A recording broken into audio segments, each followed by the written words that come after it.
Let's take everyone live to St. John's, Newfoundland. Of course, we know there are 4 big offshore oil projects off Newfoundland, lots of exploration going on in additional fields. And talking energy in St. John's, Newfoundland is Conservative Leader Pierre Poilievre. Let's listen in live. He's going to expand the seal hunt. He's going to protect our fishery. He's going to put the fish harvesters back in charge of the fishery and take it away from the bureaucrats and the politicians in Ottawa. We have the great Steve Kent from Avalon. We have Corey Curtis from Cape Spear.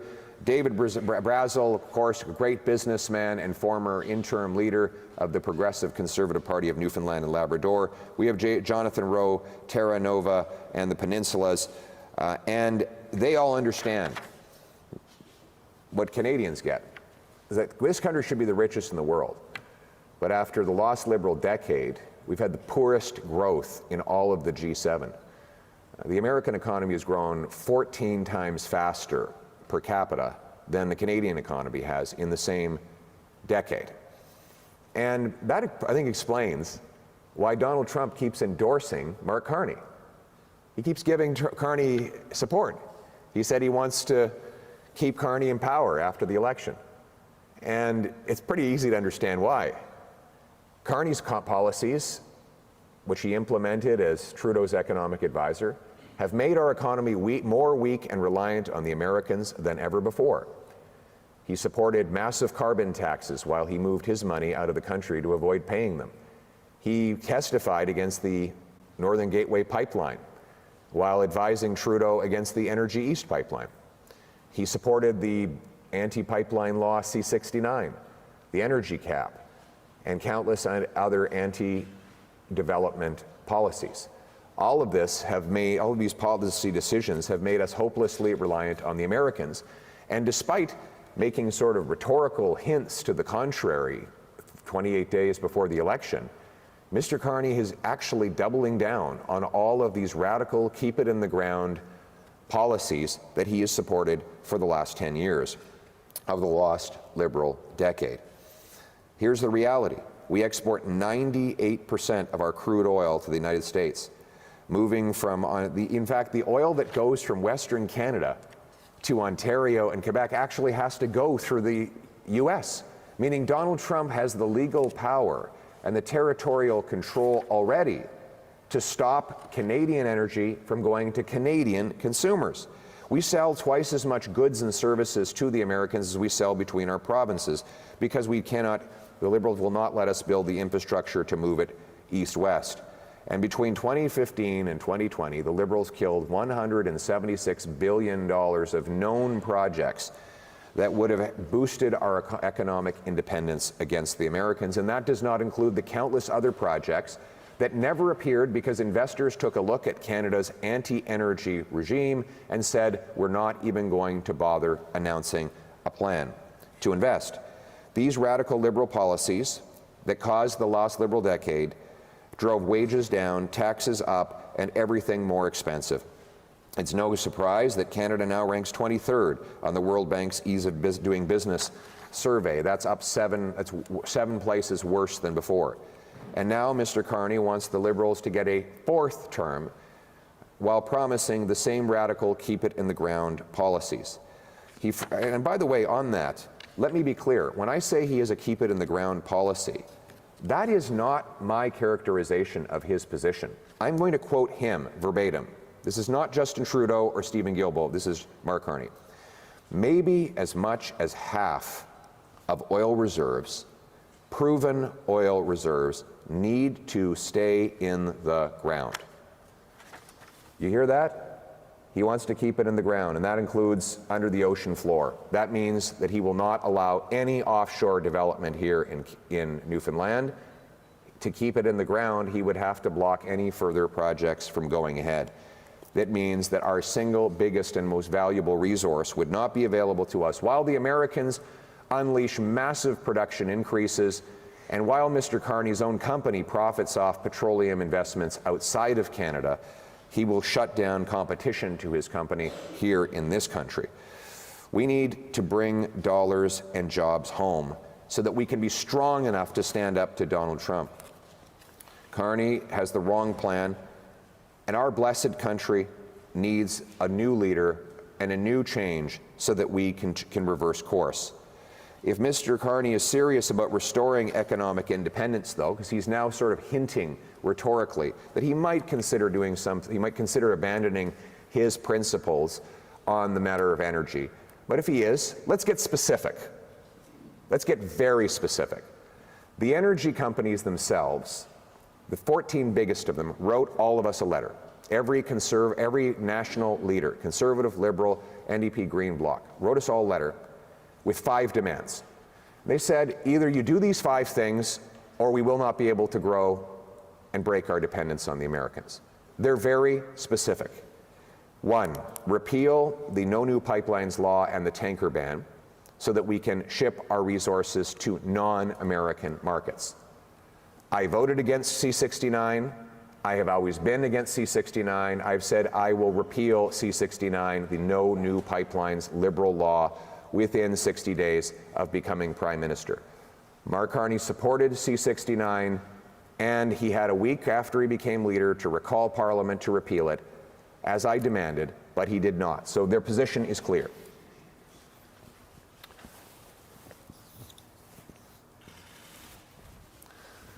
Second, it now takes, after the lost Liberal decade, it now takes 17 years to get a mine approved, while other countries do it in mere months. We can protect our environment and our population, but do it quickly. Why does it take, what do you learn in year 16 that you couldn't have learned in the 4th month of a review? That's why I have announced I am committed to the Build Canada demand to reduce wait times for permits to 6 months. Mr. Carney continues to support the reckless bureaucratic regime that takes many years and even decades. So again, on that front, the decision is very clear.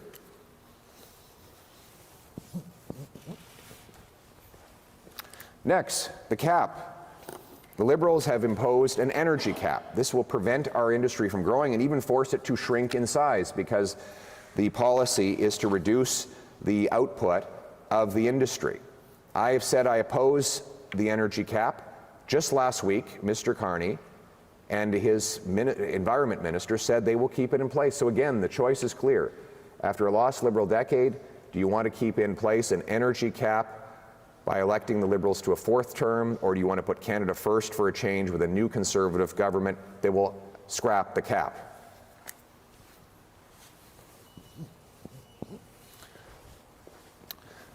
And then we have the carbon tax, the famous carbon tax. You know, up until about 2 months ago, the Liberals said that if we didn't have a carbon tax, the whole planet would be lit aflame. They said that you needed to pay more as a single mom to drive your kids to school, while Mark Carney flies around on private jets burning fuel like it's going out of style. And now, after having this tax in place for 7 years, and keeping the carbon tax law on the books as we speak, what they now say is that they're going to hide the tax from the pump for 28 days leading up to the election, in the hopes that people will forgive and forget, re-elect them, after which they will use the carbon tax law to reinstate the full tax at a higher rate with no rebate whatsoever. Canadians are not stupid. They won't be fooled. Furthermore, Mr. Carney says he wants a bigger industrial carbon tax on steel, aluminum, potash, natural gas, cement, concrete, and other heavy industries, all of which are necessary. This roof would fall in without those basic materials. If you tax the industrial backbone of the country, you tax every single person who lives in a modern economy. That tax increase will drive jobs away. This is another area where Trump and Carney agree. They both want to tax Canadian industry. Carney with a carbon tax, Trump with a tariff.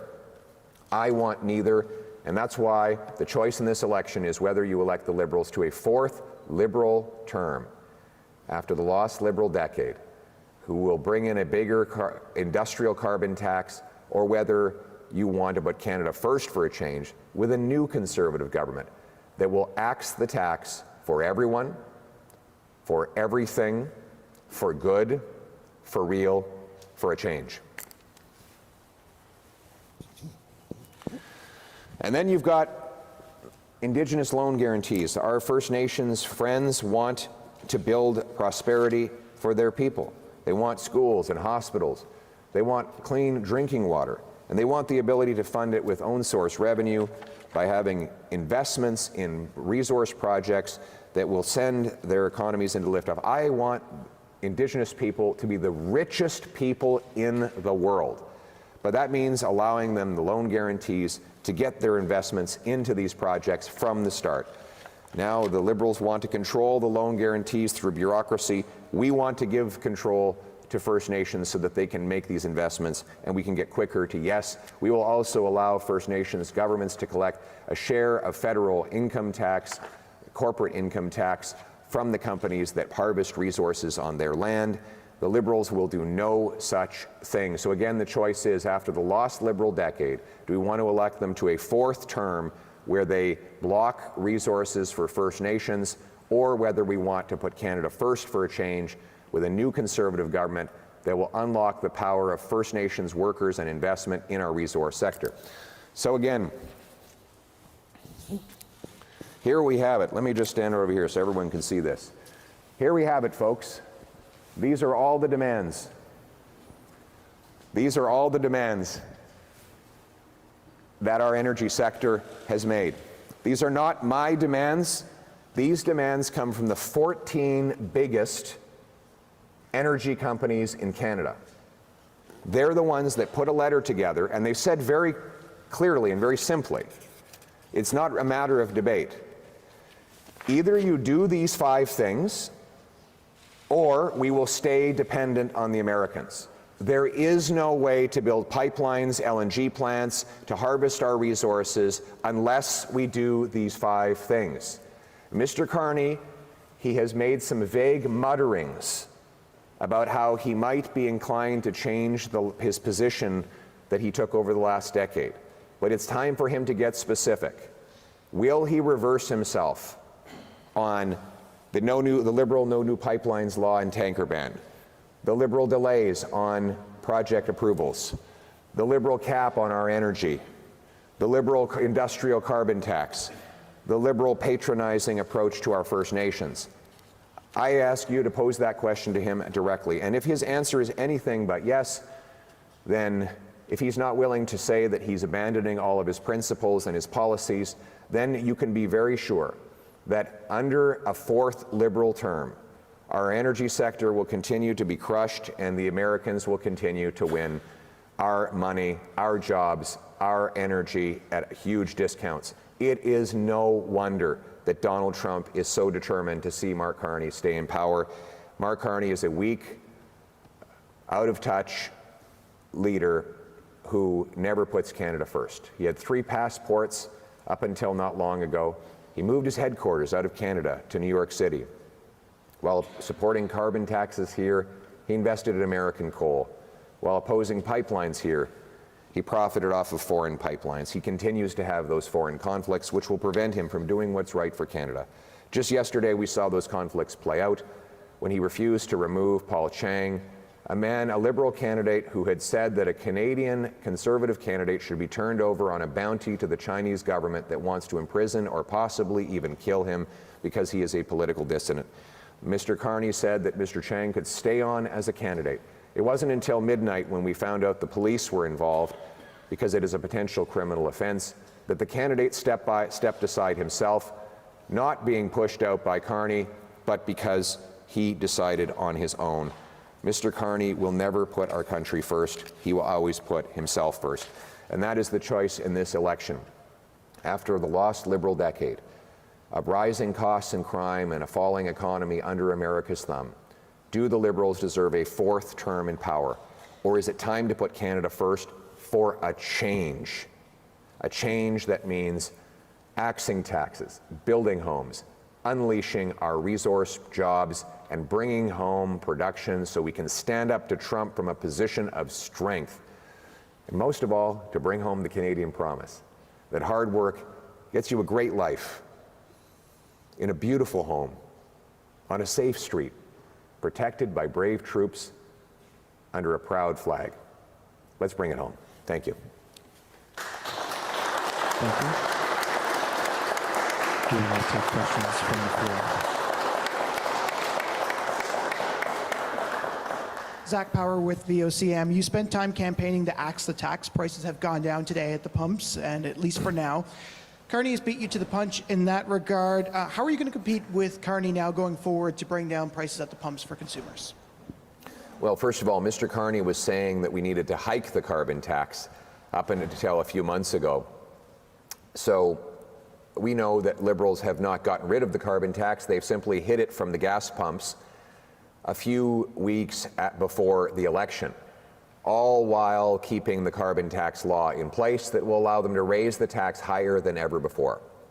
They had this tax in place for 7 years, and now they expect you to believe that they've had a sudden epiphany 28 days before the election. Canadians are not stupid. They know that if the Liberals are re-elected, they will bring in a bigger, higher carbon tax with no rebate. And they also know that the industrial carbon tax remains in place on the things that Canadians need: oil and gas, steel, cement, aluminum, and countless other industrial products. Those costs will be passed on to consumers and workers through higher prices and lower wages. If you want to axe the tax for real, for everyone, for everything, for a change, then you have to vote for a new Conservative government that puts Canada first. I should add one more thing I forgot to mention. In addition to supporting all of these necessary demands to unlock our energy production, I want to announce today as well that I support Newfoundland and Labrador's plan to double production of oil and gas. I also will grant rapid permits for LNG Newfoundland Labrador, which will pipe gas from the Jeanne d'Arc oil field to a floating liquefaction facility, which will then be shipped off to Europe to break European dependence on Putin and turn dollars for dictators into paychecks for our people. In other words, you're for that? Look at that. Thank you. Thank you. En français. Thank you very much. Merci beaucoup de votre question. Thank you for that question. Mr. Carney always supported a carbon tax. The Liberals put that tax in place for 7 years. The carbon tax legislation is still in place. What they're doing is simply hiding the tax from what you get at the pump for a number of days to fool Canadians. And after that, they will raise it even more without a rebate, and Canadians will pay the price. We cannot trust the Liberals. So the choice in this election, after the lost Liberal decade, where they drove up costs and crime and made Canada weaker in relation to the U.S. So the question is, do we want to give them a fourth mandate, or should we put Canada first for a change? With a new Conservative government that will cut taxes, greenlight major projects, build housing, and create jobs to stand up to President Trump from a position of strength. Oh, sur l'annonce de Terre-Neuve? Okay, oui, m'excuse. Oh, on the announcement? Yes, sorry. Yes. I am announcing today that a Conservative government will put Canada first in approving the Newfoundland and Labrador plan to double the production of oil and build an LNG plant in Newfoundland, a project that will make it possible to ship natural gas to the coast for liquefaction and shipping to Europe. This will make it possible to help Europeans to break their dependency on Putin and our dependency on the U.S. by creating jobs right here in Canada, particularly in Newfoundland. That is what putting Canada first really means. Ben Clary, NTV News. When it comes to Marine Atlantic fees, our provincial government has called for those fees to be lifted if provincial trade barriers are opened. Would you eliminate those fees? I'm definitely open to it. We're looking at that question right now. Newfoundlanders and Labradorians have the right to get across our country just like everyone else. And after the lost Liberal decade, with crime and costs up and our economy down under America's thumb, the Liberals don't deserve a fourth term of hitting Newfoundlanders with higher fees and more expenses. So it's something that I'm willing to look at. I know that Cliff has been on my case about this for a long time. He's on my case about a lot of things. He's a very persistent guy. But I will add that there's a lot of other savings we're going to provide Newfoundlanders and Labradorians. Our Canada First plan will cut income tax by 15% for the average worker. So hard work once again pays off and people bring home more of each dollar they earn. We're going to take the GST off new homes to save you up to 65 grand on a home purchase and 3 grand a year on mortgage payments. We're going to obviously get rid of the entire carbon tax. And finally, I announced the other day that there will be zero capital gains tax on anything reinvested in Canada. I call it the Canada First reinvestment tax cut. You sell an asset, you reinvest it in Canada, you get a full capital gains tax deferral. You can roll it over, grow it, hire more people, build more factories, increase the number of jobs.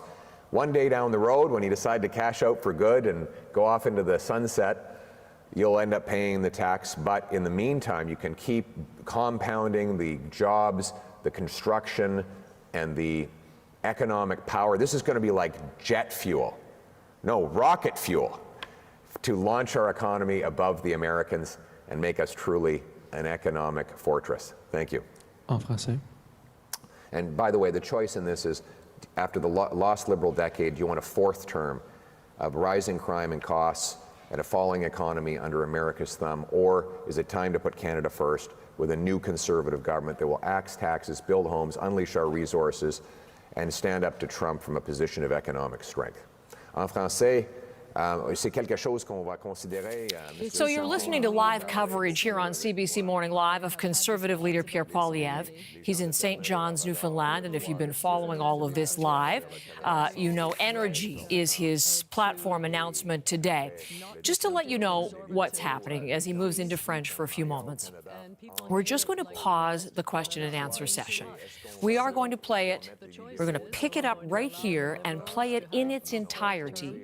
But I do have a special guest, and we want to make sure we take all the time we need for that. So again, just to make sure you know, Pierre Poilievre in St. John's, we are going to take a break. We are recording what he's saying. You will hear all of the question and answer session live, and Kate McKenna will join me from Ottawa as he would begin to bring you some analysis of the announcement from St. John's today.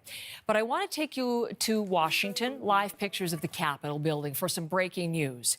We're going to learn more about a congressional challenge to the first round of punishing tariffs against Canada.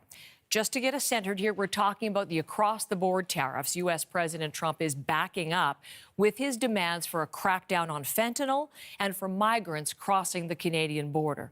Right now, those tariffs are 25% on most goods, 10% on energy, critical minerals, and potash. They're mostly on pause. But that pause is set to end tomorrow, just at the stroke of midnight, just after midnight. And tomorrow as well, Donald Trump will announce reciprocal tariffs against Canada and other countries. There is new reporting in the Wall Street Journal and the Washington Post that those tariffs could be as high as 20%. Today's challenge against those first across-the-board tariffs is being led by Democratic Senator from Virginia, Tim Kaine, who is my guest this morning. And what a pleasure to meet you on this program, Senator. Thank you for giving us some time. Absolutely. Great to be with you, Heather. Thank you. Well, thanks for accepting the invitation. You can tell from that introduction how closely we are paying attention to what is happening in Washington and the vote that you are forcing today. Could we begin with that? What exactly, if you could explain, what exactly is going to begin? What is the basis of your challenge to these Donald Trump tariffs, the first ones across the board? Heather, there's very few things a U.S. senator can do on his or her own that is guaranteed a floor vote. But challenging a presidential emergency declaration is one of those things. So the president created what I call a fake Canadian emergency to justify these across the board 10 and 25% tariffs. And I filed a challenge pursuant to a congressional enactment to challenge the presidential emergency. The matter is now ripe for consideration, and we will vote on the challenge either today or the vote could slip to tomorrow. But I have been joined by 5 other Democratic senators as co-sponsors and 1 Republican co-sponsor. I also have 2 other Republicans who yesterday indicated they're going to vote for me. So we're starting to see Republicans willing to say, hold on a second, these tariffs against Canada, our number 1 trade partner, an ally and friend, make absolutely no sense. The stated reason for the emergency, that there's a fentanyl crisis of fentanyl coming into the United States from Canada, is invented and specious. We do have a huge fentanyl problem in the United States, and it is an emergency at our southern border, but it's not an emergency at the Canadian border, and President Trump is just using it as a pretext to impose punishing tariffs. We're going to try to stop them today or tomorrow.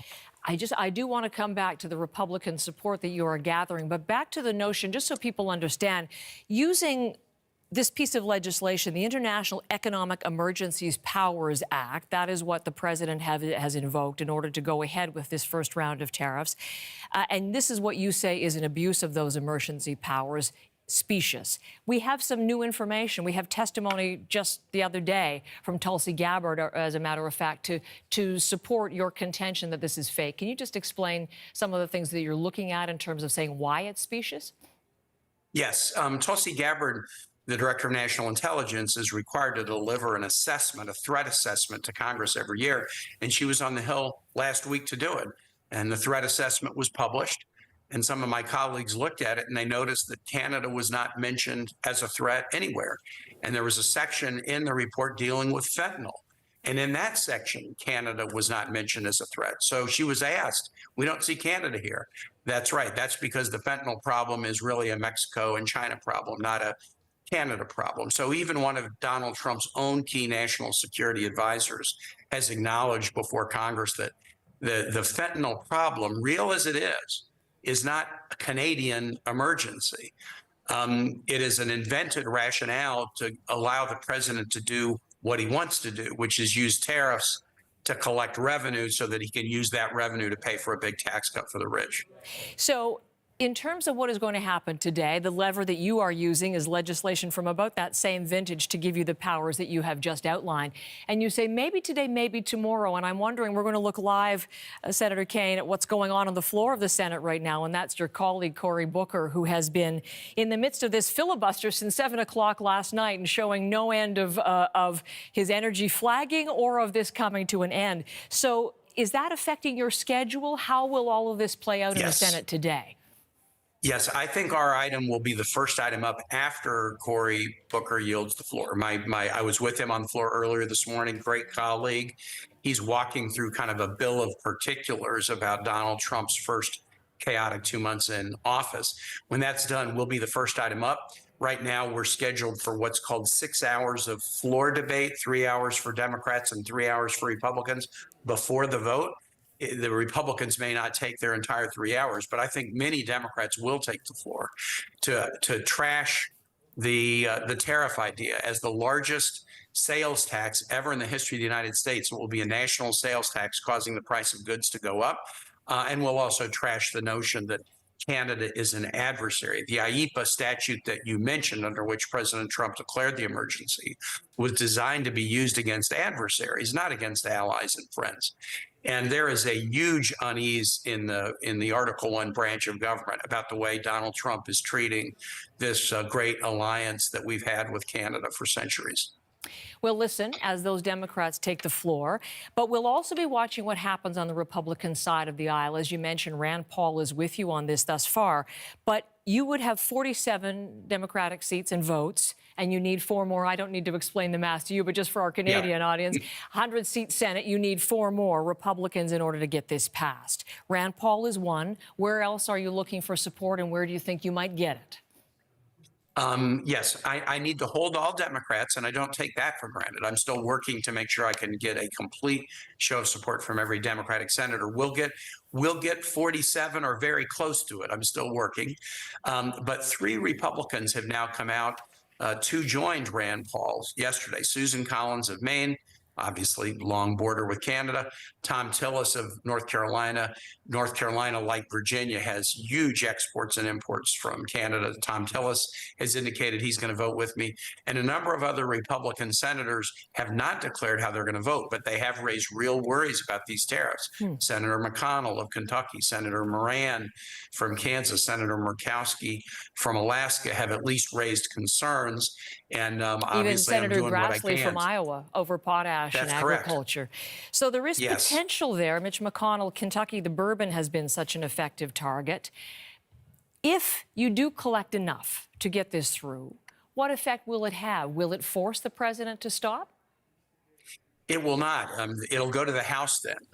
Heather, we got to get a vote in the House, and they have indicated the desire to duck this if they can. But if we can get a good, solid, and bipartisan vote in the Senate, that will put huge pressure on the House to have the vote as well.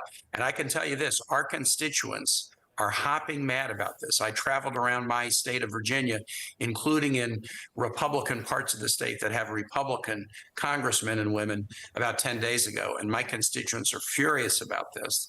They're pro-Canada, they're pro-trade with Canada, and they are anti-higher prices on building supplies and groceries and fertilizer and aluminum and steel.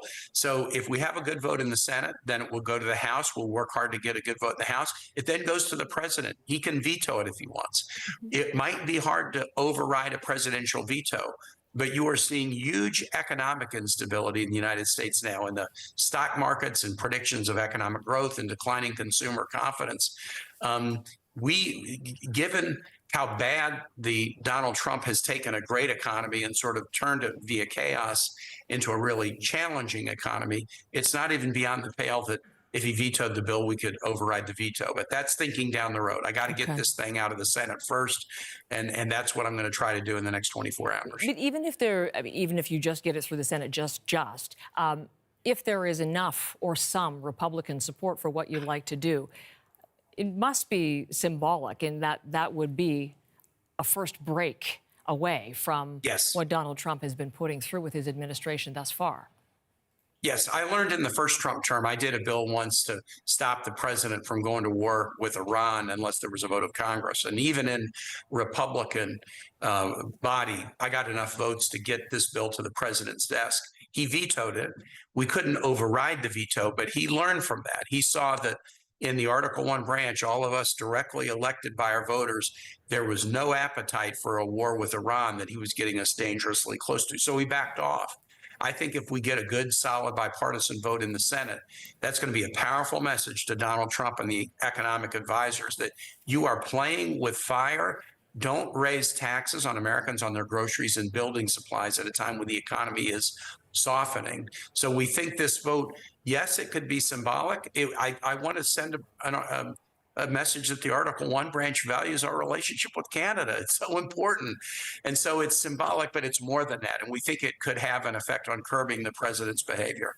Can I ask you, I have so many questions, but I know you have other obligations. I have time, I think, for one more, Senator Kaine. I appreciate it. You mentioned the relationship with Canada. I don't know if you're aware of the extent of the reaction within Canada, but it ranges from betrayal and frustration to outright sorrow at what we're seeing happening coming from the White House.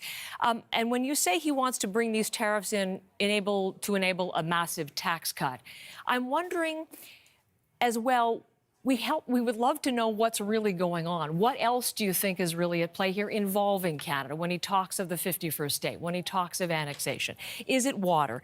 Is it resources? Is there truly a threat of takeover economically or even militarily? What do you see? Well, I'm a member of the Armed Services Committee and the Foreign Relations Committee, so I work both on military matters and diplomacy. Donald Trump is an outlier. I'm not a psychologist enough to say why he has this fixation with Canada, why he insults Canada by calling it the 51st state or calling your prime minister governor. Canada is a sovereign nation. Canada's been together with the United States in every war since the War of 1812. You're our number one trading partner in Virginia and nationally. We are allies and friends. And it's time for Congress, the Article I branch, to stand up and demonstrate some clarity about this. Donald Trump is living in a fantasy world if he thinks that he can dominate Canada He can't, because you're a proud nation and you're a sovereign nation and you deserve to be respected. But it's time for Congress, the Article 1 branch, to demonstrate some clarity that these Captain Queeg-like fantasies that he's rambling on about are nothing but fantasies. And this is a vote that can, I think, start the process of doing that. Senator Tim Kaine, I deeply appreciate your time and your thoughts with us today. And I know we'll be watching very closely to see if this does get to the floor today or tomorrow. And if you have time in the schedule as we watch this work through, we definitely would invite you back to our program again. But thank you for today. Look forward to it. Thank you, Heather. Senator Tim Kaine. This is CBC Morning Live. Now, leaving that conversation, coming back to what we are watching in our own federal election campaign. As I mentioned, we'll take you back to Conservative Leader Pierre Poilievre. We interrupted that question and answer session with reporters in St. John's as he was talking about energy, but also beyond energy, talking about the affair. Paul Chang, as he is withdrawn from the federal election campaign over controversial comments. We was talking about that. Kate McKenna standing by. We're going to bring you full analysis of these comments, but let's take you back now and pick up where we left off. Conservative Leader Pierre Poilievre in St. John's. Hi, Ben Clary, NTP News. When it comes to marine Atlantic fees, our provincial government has called for those fees to be lifted if provincial trade barriers are opened. Would you eliminate those fees? I'm definitely open to it. We're looking at that question right now. Newfoundlanders and Labradorians have the right to get across our country just like everyone else. And after the lost Liberal decade, with crime and costs up and our economy down under America's thumb, the Liberals don't deserve a fourth term of hitting Newfoundlanders with higher fees and more expenses. So it's something that I'm willing to look at. I know that Cliff has been on my case about this for a long time. He's on my case about a lot of things. He's a very persistent guy. But I will add that there's a lot of other savings we're going to provide Newfoundlanders and Labradorians. Our Canada First plan will cut income tax by 15% for the average worker. So hard work once again pays off and people bring home more of each dollar they earn. We're going to take the GST off new homes to save you up to $65,000 on a home purchase and $3,000 a year on mortgage payments. We're going to obviously get rid of the entire carbon tax. And finally, I announced the other day that there will be zero capital gains tax on anything reinvested in Canada. I call it the Canada First reinvestment tax cut. You sell an asset, you reinvest it in Canada, you get a full capital gains tax deferral. You can roll it over, grow it, hire more people, build more factories, increase the number of jobs. One day down the road, when you decide to cash out for good and go off into the sunset, you'll end up paying the tax. But in the meantime, you can keep compounding the jobs, the construction, and the economic power. This is going to be like jet fuel, no, rocket fuel, to launch our economy above the Americans and make us truly an economic fortress. Thank you. En français. And by the way, the choice in this is, after the lost Liberal decade, do you want a fourth term of rising crime and costs and a falling economy under America's thumb, or is it time to put Canada first with a new Conservative government that will axe taxes, build homes, unleash our resources, and stand up to Trump from a position of economic strength? En français, c'est quelque chose qu'on va considérer. This is something we will consider. Mr. Small has spoken to me about this several times. People in Newfoundland and Labrador have the right to travel across Canada without experiencing exorbitant fees. But after the lost Liberal decade, people here in Newfoundland, as elsewhere, are paying too much. So the choice is, will we allow the Liberals to have a fourth term after they caused this lost decade? Or do we need to put Canada first with real change? For example, removing GST on new homes, cutting taxes by 15%, and removing the capital gains tax for people who reinvest in Canada in order to strengthen our economy and stand up to President Trump from a position of strength. Good morning, Alex Bill from All Newfoundland Labrador. There's a bit of angst in the fishery here right now. Yes. Many fishermen have expressed concern about Ottawa's proposed marine protected areas. Some of them and the provincial government have called for joint management like we have with the offshore oil sector. And the crab fishery depends on trade with the U.S. more than any other part of our economy. So I'm going for a 3-for-1 here, but what would you do about those issues in the fishery? Well, I'm not going to, I mean, the radical liberal ideology has been to attack our fishery and shut down our fishing communities. The bureaucracy has been propelled by this liberal government to block harvesters from producing, and now this, the way that they are going about marine protected areas seems to be designed to shut down whole swaths of territory from whole swaths of areas from harvesting. And this could be devastating for the sector. So after the lost liberal decade of attacking our resource sectors, the question is whether they deserve a fourth liberal term or whether it's time to put Canada first for a change with a new Conservative government that will protect the right of fish harvesters to bring home a good catch. I will not allow marine protected areas to be used to shut down fisheries. We should be using science to determine what the catch should be allowed and where it should be allowed. Science and not a radical, environmentally extremist ideology of the Liberal Party. This is the same Liberal Party of Stephen Guilbeault and Mayor Gregor from Vancouver, who don't believe in any form of resource extraction. And if they are elected a fourth time, they will destroy our fishery. Do you have anything you want to add on that, Cliff? We have our shadow minister here. Did I cover it all? Come on up. This is Cliff. Hey. Well, the 30 by 30 marine protected area agenda is driven by the United Nations, and the radical liberals have signed on to it. And it's a numbers game. It's not a results-oriented program. But we're going to bring our fishing industry to the table, and that includes harvesters, processors, and those who depend on the spin-offs of the bounty of the sea, to make sure we increase opportunity in the fishery, to take as much fish as we can while conserving our ecosystem. That's the choice that's on the table right now for our fish harvesters.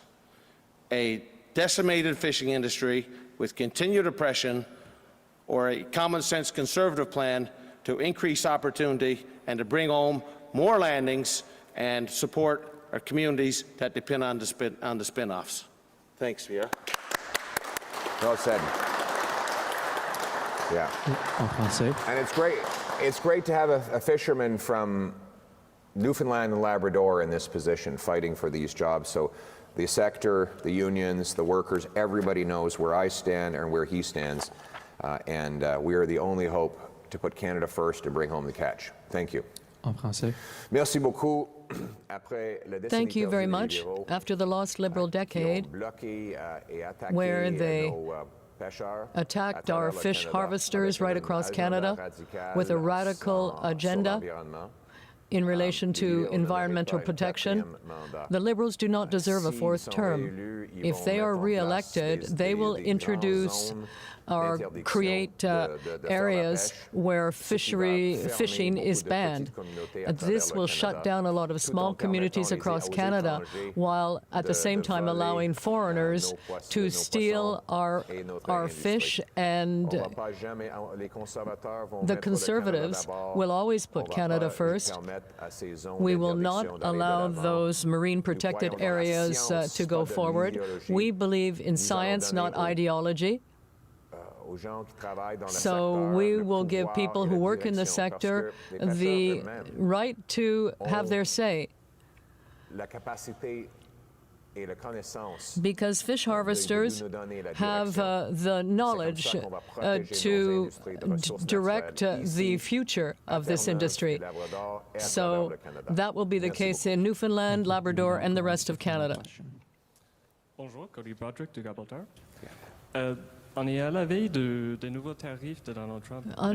Because of the threat of new tariffs, do you think that you will be able to continue to run your campaign on domestic issues? Well, I would like President Trump to stop imposing tariffs on Canada for all sorts of reasons. Obviously, it makes no sense to attack Canada. We are the best friend of the United States and have been for hundreds of years. What is the point? Why attack a friend like this? Now, we have some grievances with the U.S., they have grievances with us, but I think we should sort out those grievances by talking together, as people normally do, rather than creating a trade war that will kill jobs and make all of us weaker. So I'm asking Mr. Trump to set aside those tariffs and allow us to protect jobs. If he does that, both countries will be richer and stronger, more stable. Obviously, President Trump sees weakness in Mark Carney, and that's why he continues to support him as Prime Minister of Canada. He already said that he wants Mr. Carney to win, and we know why, because Mr. Carney will keep Canada weak, and Mr. Trump can take advantage of that weakness. So we need a leader who is strong, who will put Canada first, with a new Conservative government that will cut taxes, greenlight natural resource projects, bring back jobs to Canada, so that we can stand up to Donald Trump from a position of strength. Well, thank you very much for your question. The question was, will I like Donald Trump to stop tariffing Canada? Yes, absolutely. I'd love nothing more than to see that, the end to this tariff chaos, which is hurting businesses and workers on both sides of the border. He says he has his grievances with us. Well, we have our grievances with them. So why don't we sort them out without attacking each other's economies? As long as he does tariff us, we have to counter tariff in order to deter economic aggression and keep our industries alive. But it's clear that Mr. Trump continues to want to have Mark Carney as Prime Minister. Why is that? Why does he keep saying he wants Carney as Prime Minister of Canada? Well, because Carney will continue the Liberal policy of economic weakness, of blocking resources, taxing away our jobs, pushing $500 billion of investment out of our country to the U.S. That will only weaken Canada and strengthen Trump's hand. What he doesn't want is a strong leader who will put Canada first for a change by axing taxes, greenlighting resource projects, building homes, training up 350,000 tradespeople to bring home our jobs and confront Trump from a position of economic strength. Thank you. That concludes today's press conference. Thank you very much. All right. Thanks, everybody. Good to meet you all.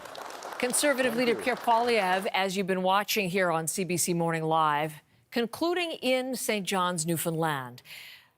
The substance of his announcement today focus on energy in an area where there are huge offshore oil reserves, exploration ongoing for major projects in full operation, but more exploration envisaged for the future, and talking about commitments to energy projects there, answering reporters' questions as well, before he moves on to Prince Edward Island for further campaigning later on today, so very much in Atlantic Canada. Kate McKenna from our bureau in Ottawa listening into all of that. Let's talk about the substance of the announcement. First of all, Kate, before we get to some breaking candidate news, but what did you hear in terms of the energy sector from the Conservative leader? Well, Pierre Poilievre today confirmed that he would commit to all 5 oil and gas sector asks to build more energy projects. And this was a letter that was sent by leading industry officials to party leaders about a month ago going into this election, saying that it's a matter of national interest to get more energy, specifically oil and gas projects going. So there we heard Pierre Poilievre confirming that he would repeal C-69, which is the project approval and assessment legislation, and the West Coast tanker ban, put a 6-month approval window for applications for new energy projects. Of course, one of the criticisms has been that these applications take forever to be approved. Scrap the oil and gas emissions cap, which they say, and the PBO, the Parliamentary Budget Officer, says could amount to a potential cap on future energy production, and axed the industrial carbon tax. So he's challenging Mark Carney to make the same commitments, probably, as they pointed out on their prop that had Conservatives saying yes, Liberals saying no. Some of these Mark Carney will likely not agree to, including the industrial carbon tax. That's something he's come out as having supported. But the Conservatives very much during this election are trying to position themselves as the party that is seeking greater economic resilience, a greater economic independence in the face of Donald Trump's tariff threats. Now, some of these things they were already on board with before these tariff threats were made, particularly a west to east pipeline. So Pierre Poilievre today saying in black and white that he very much would commit to these 5 asks from the oil and gas sector. And the breaking news as far as candidates go, Kate, we've been talking all morning about the decision by Liberal candidate Paul Chang to withdraw his re-election campaign in a Greater Toronto Area riding. There's some breaking news of a Conservative candidate. This is in the Windsor area. A candidate in Windsor-Tecumseh Lakeshore, Mark McKenzie. Controversy surrounding some comments that he made in a podcast going back to 2022. Touch on both of those. And this is a time of very heightened scrutiny, obviously, and all candidates have they look to put forward their full slate of 343 candidates per party. We're going to be paying a lot of attention to those who are putting their names forward. Yeah, this is a story that was first broken by CTV, but we've now confirmed that the Conservative candidate in Windsor-Tecumseh Lakeshore, Mark McKenzie, is no longer representing the Conservatives after audio surfaced from a podcast, a comedy podcast, where he voiced support for public hangings, saying that Justin Trudeau should receive the death penalty. So since those comments have surfaced, the Conservatives have said that he is no longer able to represent their party in the upcoming federal election. And of course, this comes just hours after Paul Chang said that he was taking his own name off of the ballot following comments he made about a Conservative candidate, Joe Tay, saying that people should go to the Chinese consulate and collect a bounty on Mr. Tay. He has a YouTube channel that's pro-democracy, pro-human rights. And Paul Chang apologized for his comments. Mark Carney initially accepted them. This is a Liberal candidate, Paul Chang. But when it came out that the RCMP was actually investigating what Mr. Chang said soon after he dropped out of the race, saying that he was becoming a distraction, it follows calls from the Conservatives from across the political spectrum for Mr. Chang to step down or be fired, including calls from human rights groups. We heard Pierre Poilievre reacting to the news that he was dropping out just a few minutes ago. Kate, thank you for all of that. Appreciate it. And we'll talk tomorrow morning, of course. Kate McKenna assessing things following the Conservative announcement. We're just about to take you to Quebec for Bloc Québécois leader Yves-François Blanchet as he makes a morning announcement. But it's a very busy day of politics. Voters getting a lot of information as they get set to make their decisions on April the 28th. The National is traveling across the country during this election campaign. Adrienne Arsenault back from Brampton, back and forth and back, and giving me a couple of minutes today. I'm just curious that's a key riding in a key part of the country. What are you seeing and hearing? I mean, a couple things. It's very hard, not impossible, but it's hard to win the big prize without the GTA. Brampton has 6 seats on offer. And the reason why we're going is everything that's happening right now. You know, there's so much political talk. There's so much happening within the world of politicians and the Ottawa bubble that the voices of voters really get squeezed. And so if you don't want them to get squeezed, you have to hold the door open and wedge it open and keep it open for people to talk. So that's why we've been spending a fair amount of time, you know, St. John, Brampton, we're off to Medicine Hat, we'll be in Yellowknife, sometime in Inuvik, off to Montreal, just to sort of hold those doors open so that people can tell the politicians what they want, and we can try to get some accountability from the politicians as opposed to people just constantly responding to the, fire hose of news. And that's what it feels like sometimes, isn't it? We're going to be listening into the block in just a few minutes, so we have some additional time for our conversation. So in order to do that continuity, let's have a listen and a look at some of Adrian's discussion with the Brampton voters. There's been this surge of immigration. Has that caught anybody off guard? Brampton is bursting to its seams, like everybody is coming to Brampton, and they should place those people where the need is. As a business owner in downtown Brampton, I can receive at least 9 to 10 young people knocking the doors for work opportunities. So when you see this increment every single day, it's telling you that your city needs something.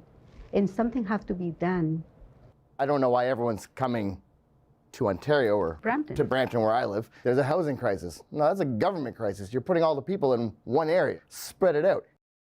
So impressed by the voters, which your team and you have discovered, because their opinions are so interesting to hear. What really resonated with you as you listened to that discussion? I mean, a couple things. I think the immigration conversation is particular to places that have seen the sort of growth that Brampton has. Fastest growing big city in all of Canada.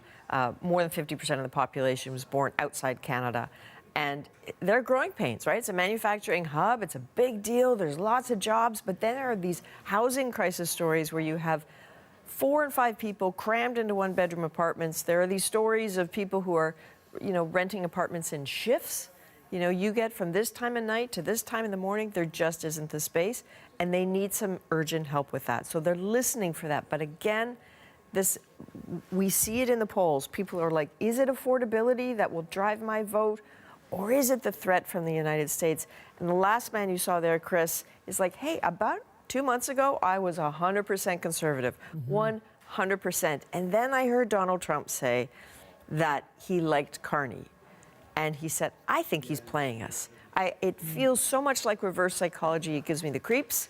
And now I'm not so sure. And I think that in particular is a conversation that when people hear it around the country, regardless of whether they've ever been to Brampton, they'll say, oh yeah, okay, I recognize that feeling. I feel like Chris. I'm not sure anymore. It's interesting. Usually the migration is undecided to decided, but given the circumstances, decided, maybe rethinking things. So you have been to Brampton and will be again tonight. After having traveled to St. John, Canadian Chamber of Commerce said St. John is the most vulnerable to tariffs because of its oil exports and its exports. I'm just wondering, did you hear things that were similar, or is it a completely different list of priorities and views? I mean, firstly, what a fantastic opportunity to sit down with people across the country, and even when they disagree, to watch them like hug each other at the end and sort of, here's my number. If you need help with your heat exchanger, give me a jingle. I'll do what I can. That is the same wherever you go in this country. The notion of people letting each other finish their sentences is something that is nice to see. There's not a lot of shouting going on, right? This is a very Canadian thing. We're not doing a lot of shouting, we're doing a lot of talking.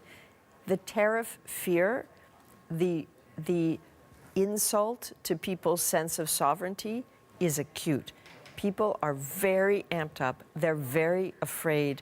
They're starting to wonder, like, oh my, it never occurred to me that maybe Canada, that there should be an asterisk next to the name of this country.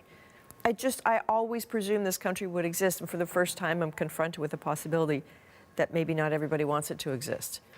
In the country they do, but certainly down south. So that sort of anxiety we're seeing echoed. And I'm very excited to go to Medicine Hat next. That's next. That's next, because sure, there is no liberal candidate in Medicine Hat, right? This is not a liberal-conservative contest, but they are telling us that they are desperate for the rest of Canada to get them, to finally understand, because they just feel like they can't punch through the national understanding of what drives Alberta, and particularly that part of Alberta so close to the U.S. border. It'll be interesting to see if the fact that Mark Carney grew up in Edmonton has any bearing on their views. Maybe they think it may be an opportunity. Feels like that's a no.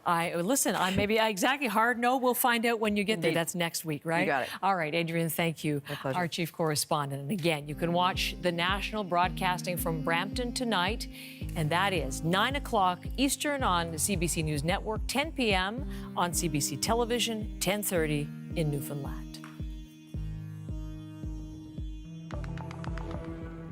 Well, certainly in the weather department across British Columbia, we are looking at relatively quiet conditions, a few spotty rain and snow showers for today, into tomorrow for the coast as well as the interior. We get a bit of a break as we head into Thursday, but more rain showers will get back into the picture for us for BC as we head into the long-range forecast. So just an indication over the next 7 days for us in terms of that rainfall, maybe 10 plus millimeters for the Vancouver area. So not a lot. And you'll see here the best days over the next 7, Thursday, Friday, Saturday. We've got rain returning, but look at the temperatures, how nice and mild they will be through this weekend.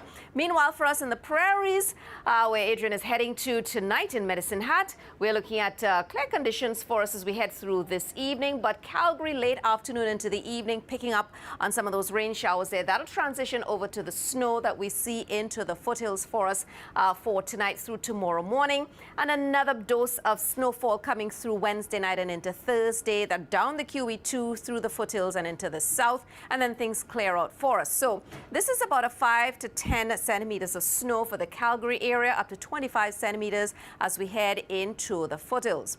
Meanwhile, for us in Ontario, we're watching for the next system to move in on Wednesday. This is going to be snow, freezing rain, ice pellets, rain, thunderstorms, gusty winds for us. So we are seeing yet again, similar to the weekend storm, freezing rain coming in through cottage country, central Ontario, higher terrain areas west of Toronto. But this time, we're not expecting it to be such a long duration event as the last. What will be different with this one is a lot more rainfall coming in. 30 to 50 millimeters across much of southern Ontario. There will be some embedded thunderstorms there as well, and the potential for some localized flooding. You can see even up to 70 millimeters of rainfall down through southwestern Ontario. So this is going to be quite the soaker coming in. But we're not done yet, because as you can see, there will be a little bit of snowfall across the south and central sections as the system comes in. But the difference with this one, the last system had the heaviest snowfall to the northeast in Ontario. This one will bring the heaviest snowfall across the western shores of Superior, so about 20 to 30 centimeters of snow in and around the Thunder Bay area. So this is how things will progress for us. We take you into Wednesday morning through the afternoon and evening, that heavy rainfall there. And by Thursday, this is continuing eastward into Quebec. The thunderstorm potential certainly will be there across Ontario, with the strongest storms down toward the southwest and some windy conditions taking us through the day. Into Atlantic Canada, we've got those rain showers continuing for today, but tonight it's done.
Hello, everyone. I'm Natasha Fatah. Welcome inside the CBC newsroom. There is new reaction this morning to the stunning departure of Liberal candidate Paul Chang from the federal election race. Well, it's a little bit shocking, but it might be certainly a right thing to do to remove any distractions. And it's fair for Unionville residents to decide for the next election who they should go for to represent them, right? That is a Markham, Ontario resident commenting on the development. Chang's midnight decision to step down from pursuing re-election came just hours after the RCMP told CBC News they are looking into whether he broke the law.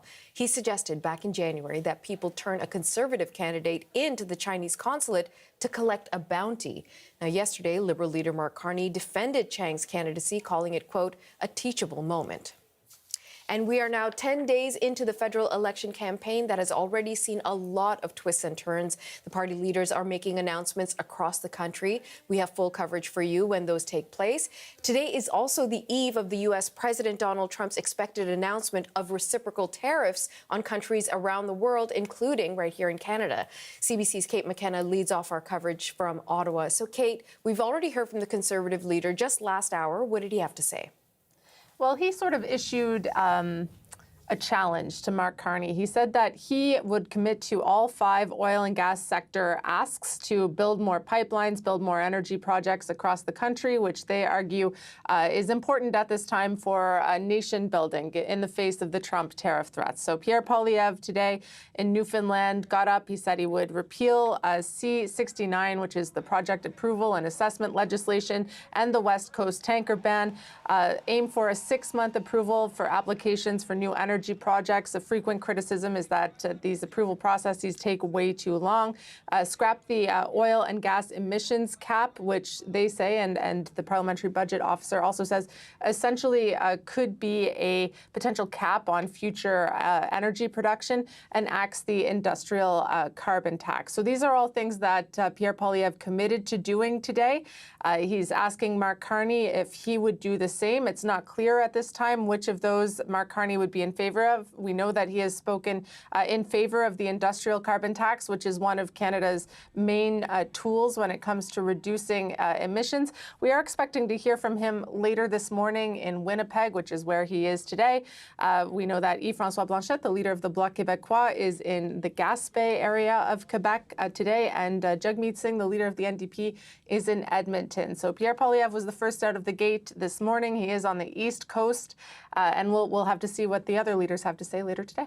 Okay, let's stick with Pierre Poilievre, because he was asked about the Liberal candidate, Paul Chang, who's stepping down and has removed himself from this federal election campaign. Talk to us about that decision and how that revelation is impacting the campaign trail.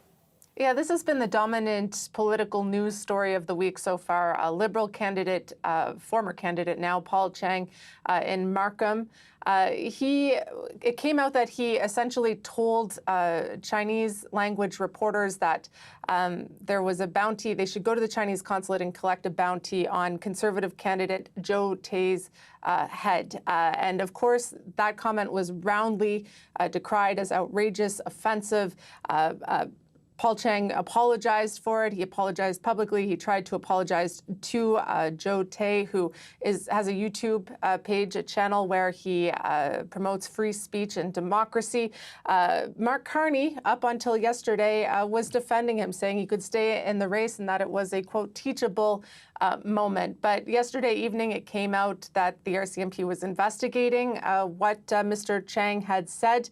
And then by midnight, Mr. Chang posted on social media saying that he would take himself out of the race. Still, Mark Carney facing criticism from civil rights groups saying that he didn't act strongly enough, that he should have shown himself to be more strong on this issue, the issue of threats against Canadian citizens. Here is what Pierre Poilievre said earlier today. Mr. Carney said that Mr. Chang could stay on as a candidate. It wasn't until midnight, when we found out the police were involved, because it is a potential criminal offense, that the candidate stepped aside himself, not being pushed out by Carney, but because he decided on his own. Mr. Carney will never put our country first. He will always put himself first. Now, this morning, there is actually a second candidate who has now been removed from the race. This one is a Conservative candidate who was representing Windsor-Tecumseh Lakeshore, Mark McKenzie, a local city councillor in Windsor. It came out that on a podcast, he voiced his support for public hangings and joked that Justin Trudeau should receive the death penalty. So today, this is a story that was first reported by CTV, and today the Conservative Party is confirming that Mr. McKenzie is no longer representing their party in the upcoming election. Okay, CBC's Kate McKenna in Ottawa. Thank you, Kate. You're welcome. All right, friends, this is tape just coming into our newsroom. At around the same time Pierre Poilievre was speaking, so was Yves-François Blanchet, the leader of the Bloc Party. And this is not live. This is from Saint-Anne-du-Mont. Let's listen in to some of the comments he had to make. Mr. Carney seems to think the same thing as Mr. Trump does. How could Quebecers consider even one instant placing their trust into that man? He is fighting the right for Quebecers to live in French and the right to protect the law and the application of the law. He wants Quebecers to pay against their own bill up to the Supreme Court. Is he the guy to protect this law in front of Mr. Trump, which he fears because he's afraid that if Mr. Trump is not behaving, his pretension to win the election will be jeopardized? So, of course, there's one way for Quebecers to protect their right to live and work and be happy in French is to trust Quebecers. So you said in French, you talked about the United States would never ask this of, you wouldn't ask the Italians to speak English, you wouldn't ask the Germans to speak English. Maybe you can just repeat that in English. What would you say to the United States right now when they are attacking the French language here in Canada? You know, what's the response to the United States? The United States would not dare ask any nation on earth to sacrifice their language if they want to deal with United States. But it's easy for Mr. Trump to say, too bad for French, because quite often Canada does the same. But he wouldn't dare do that against Germans and French and Italians. So Quebecers have to stand up and say that's the end to it. We'll place our trust into Quebecers. And let's make it clear, Quebecers have the capability to say, without Quebec approval, no deal. They know what to do if they want that. Okay, that tape just coming into us of Yves-François Blanchet, the leader of the Bloc Québécois, speaking with reporters.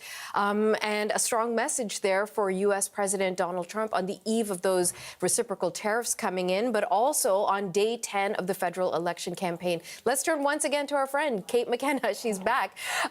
Kate, the big takeaway for you from what we just heard from the Bloc leader. Well, this one requires a little bit of explaining. So he was asked about Quebec's French language law, Bill 96. And this is a revamped French language law from a couple of years ago that made Bill 101, which a lot of Canadians would have heard of, a little bit stronger. And last Friday, Mark Carney was asked whether or not he would seek intervener status if it went to the Supreme Court. He said his government would. However, later he qualified that's because the bill, or now the law, preemptively used the notwithstanding clause to try to shield it from court challenges, not because he doesn't support the use of the French language. So that was one sort of controversy. The second controversy came out today, where the U.S. put out its annual list of trade complaints. And there was a new one. And the new one is Quebec's language law, Bill 96. The U.S. had already begun complaining about it, but now it's officially on its target list. So Yves-François Blanchet, the leader of the Bloc Québécois, trying to tie Mark Carney to Donald Trump in saying that they both have issues with Bill 96. They're vastly different issues. But of course, we know that Mark Carney, the Liberals, have seen their fortunes really rise in Quebec since Justin Trudeau stepped down.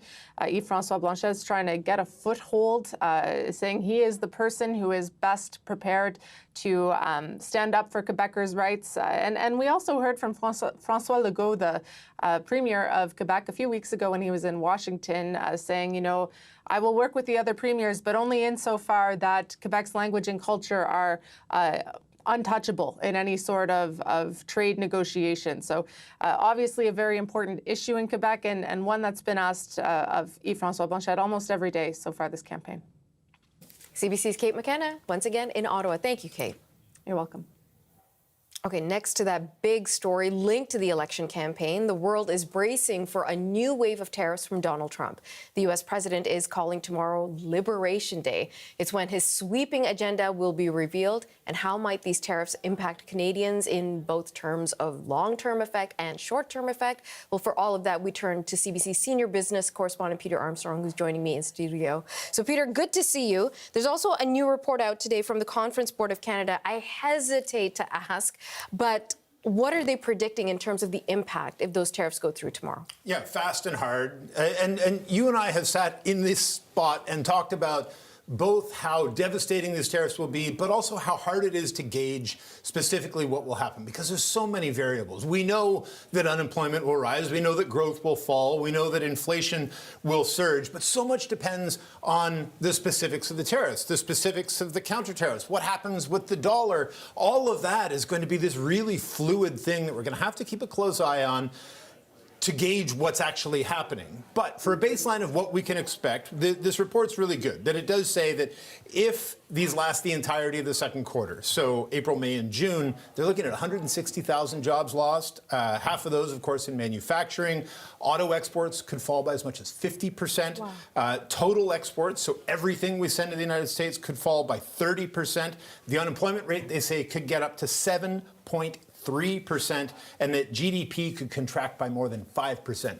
And that, as I say, this is just kind of our best guess as to what may happen if this proceeds as planned. We're going to get some details tomorrow, but I expect we're not going to get all the details tomorrow. So all of this is a real evolution in thinking and engaging, and then we're going to have to read how everything around it reacts, because that's the big part here. The lack of predictability is such a strange, bewildering factor in all of this, and it also makes things more volatile. So let's talk about the markets. Speaking of volatility, it's been a volatile month.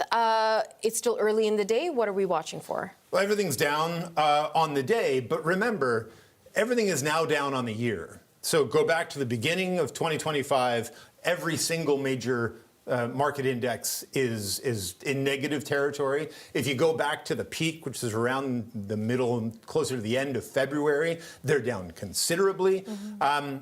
And it speaks to that volatility. It speaks to that uncertainty. And a lot of the markets had been, frankly, betting that Trump wasn't actually going to go through with this. They didn't believe him. They thought, this is bluster. This is, like he said, he was going to tear up NAFTA. He's not going to tear up NAFTA. He's going to renegotiate it. He's not going to make Mexico build a wall. It's all part of bluster and rhetoric. But as we got closer to the reality, and then as actual tariffs started getting imposed, markets were like, wait a second, this isn't what we thought. And remember, not to get too pedantic about this, but tariffs are bad. They're bad for business, they're bad for uncertainty, and they're bad for markets. Like, if importers eat the cost of that tariff, that's good for consumers. It means inflation doesn't necessarily rise, but it shrinks their margins, it shrinks their earnings. That's bad for stock markets.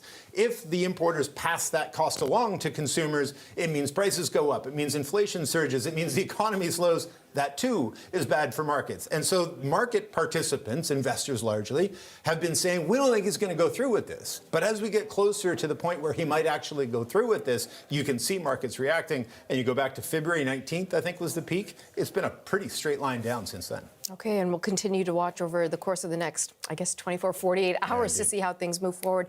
CBC's Peter Armstrong, thank you so much. Yeah, you bet. And as Donald Trump moves towards tomorrow's so-called Liberation Day of tariff implementation, there's a new push today in Washington to take Canada out of the crosshairs. And we expect to learn more about that in just under 2 hours. CBC's Katie Nicholson is back with us from the U.S. Capitol. So, Katie, start with what you're hearing about the reciprocal tariff announcement Donald Trump is expected to make tomorrow. Well, we don't know a whole lot for sure, but we do know there's going to be a lot of fanfare around this tomorrow. This Liberation Day tariff plan is going to be unveiled in the Rose Garden with members of the cabinet all around the president. In the Oval Office yesterday, President Trump reiterated again these are going to be reciprocal tariffs, and he said they may not be as hard-hitting as some people fear. Here's a little bit of President Donald Trump. They're reciprocal, so whatever they charge us, we charge them, but we're being nicer than they were. We have a lot of countries, friend and foe. I always say friend and foe, but the friend in many cases is worse than the foe. So he did go on to say that the numbers will be lower than what the U.S. is being charged, and in some cases substantially lower. What we do know is that Trump is going to get a report on U.S. trade relations today that he requested on his first day in the White House from 4 agencies, and that report is supposed to lay out some of the groundwork for the reciprocal tariffs. That is in addition to the annual trade report, which came out yesterday. There's 6 pages here dedicated to Canada, and I would just point out again, there are a number of gripes in here around trade practices or trade barriers the U.S. has taken up with Canada here, including Quebec's Bill 96. This is around language barriers. These businesses will need to review their non-French language trademarks on the products, packaging, and labeling, and translate into French any part of their trademark that contains a generic term or description of the product. Just some of the language used there. So expect this to become something that comes up again in any kind of ongoing discussions and negotiations. And this this is sort of set against the backdrop of all the widespread reporting in, say, the Washington Post this morning, the Wall Street Journal on Sunday, just to name a few, about a proposal or a notion to impose tariffs of about 20% on most imports to the U.S. So how close that will hew to the numbers announced tomorrow, that's the big question. And the devil really is going to be into the details, right? So how will these amounts be tallied? How will the tariffs be tallied and applied? When will they exactly come into full force? And what recourse is there going to be for countries to be able to negotiate? So there's a lot of caution here, right? Because President Trump, he's mercurial. We won't know what we know until the announcement, and the targets can shift again once the global markets react. You're seeing a lot of ink being spilled about how this potentially could upend world trade, supply chains, and markets as we know them, right? Katie, let's talk about some possible reprieve for Canadians. We're hearing that there's some support coming towards Canada from the U.S. Senate. So what can you tell us about this challenge that we're seeing to Trump's tariffs, specifically from Democratic Senator Tim Kaine? Right. So we need to go back to when the Trump administration invoked the International Emergency Economic Powers Act. That was to really kick off the trade war with Canada. And they used that argument about the relatively small amounts of fentanyl coming across the northern border into the U.S. So U.S. Senator Tim Kaine from Virginia, you'll remember he's Hillary Clinton's Democratic running mate.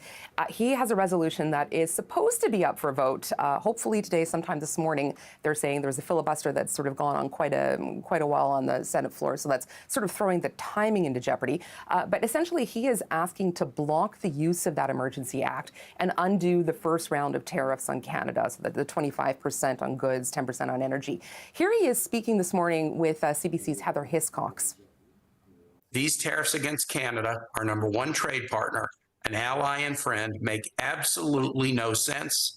The stated reason for the emergency, that there's a fentanyl crisis of fentanyl coming into the United States from Canada, is invented and specious. We do have a huge fentanyl problem in the United States, and it is an emergency at our southern border, but it's not an emergency at the Canadian border, and President Trump is just using it as a pretext to impose punishing tariffs. We're going to try to stop them today or tomorrow. Now, Kaine acknowledged this is going to need bipartisan support in the Senate, even though there's an independent and some Republicans who are openly supporting it. The odds are against it passing because then it still needs to go through the GOP-controlled House. But this is a mechanism politically to force Republicans to show where they stand on tariffs. And there is a small but increasing sort of number of vocal Republicans who are uncomfortable with how tariffs and tariff threats are affecting the markets, consumer confidence, and the industry. industries in their hometowns, their states. And Americans, it maybe aren't as eager to swallow what the Trump administration is selling as a short-term pain to realize its dreams. CBC's Katie Nicholson in Washington. Thank you, Katie. Now, Ontario has the largest concentration of greenhouse-grown vegetables in North America, and a huge amount is exported to the United States. But the trade war and those looming tariffs are having a big impact on the industry and its farmers. CBC's Megan Fitzpatrick is in the town of Kingsville, in the heart of Ontario's greenhouse country. So let's talk about that, Megan. Tell us more about the concerns that you're hearing there on the tariff concerns.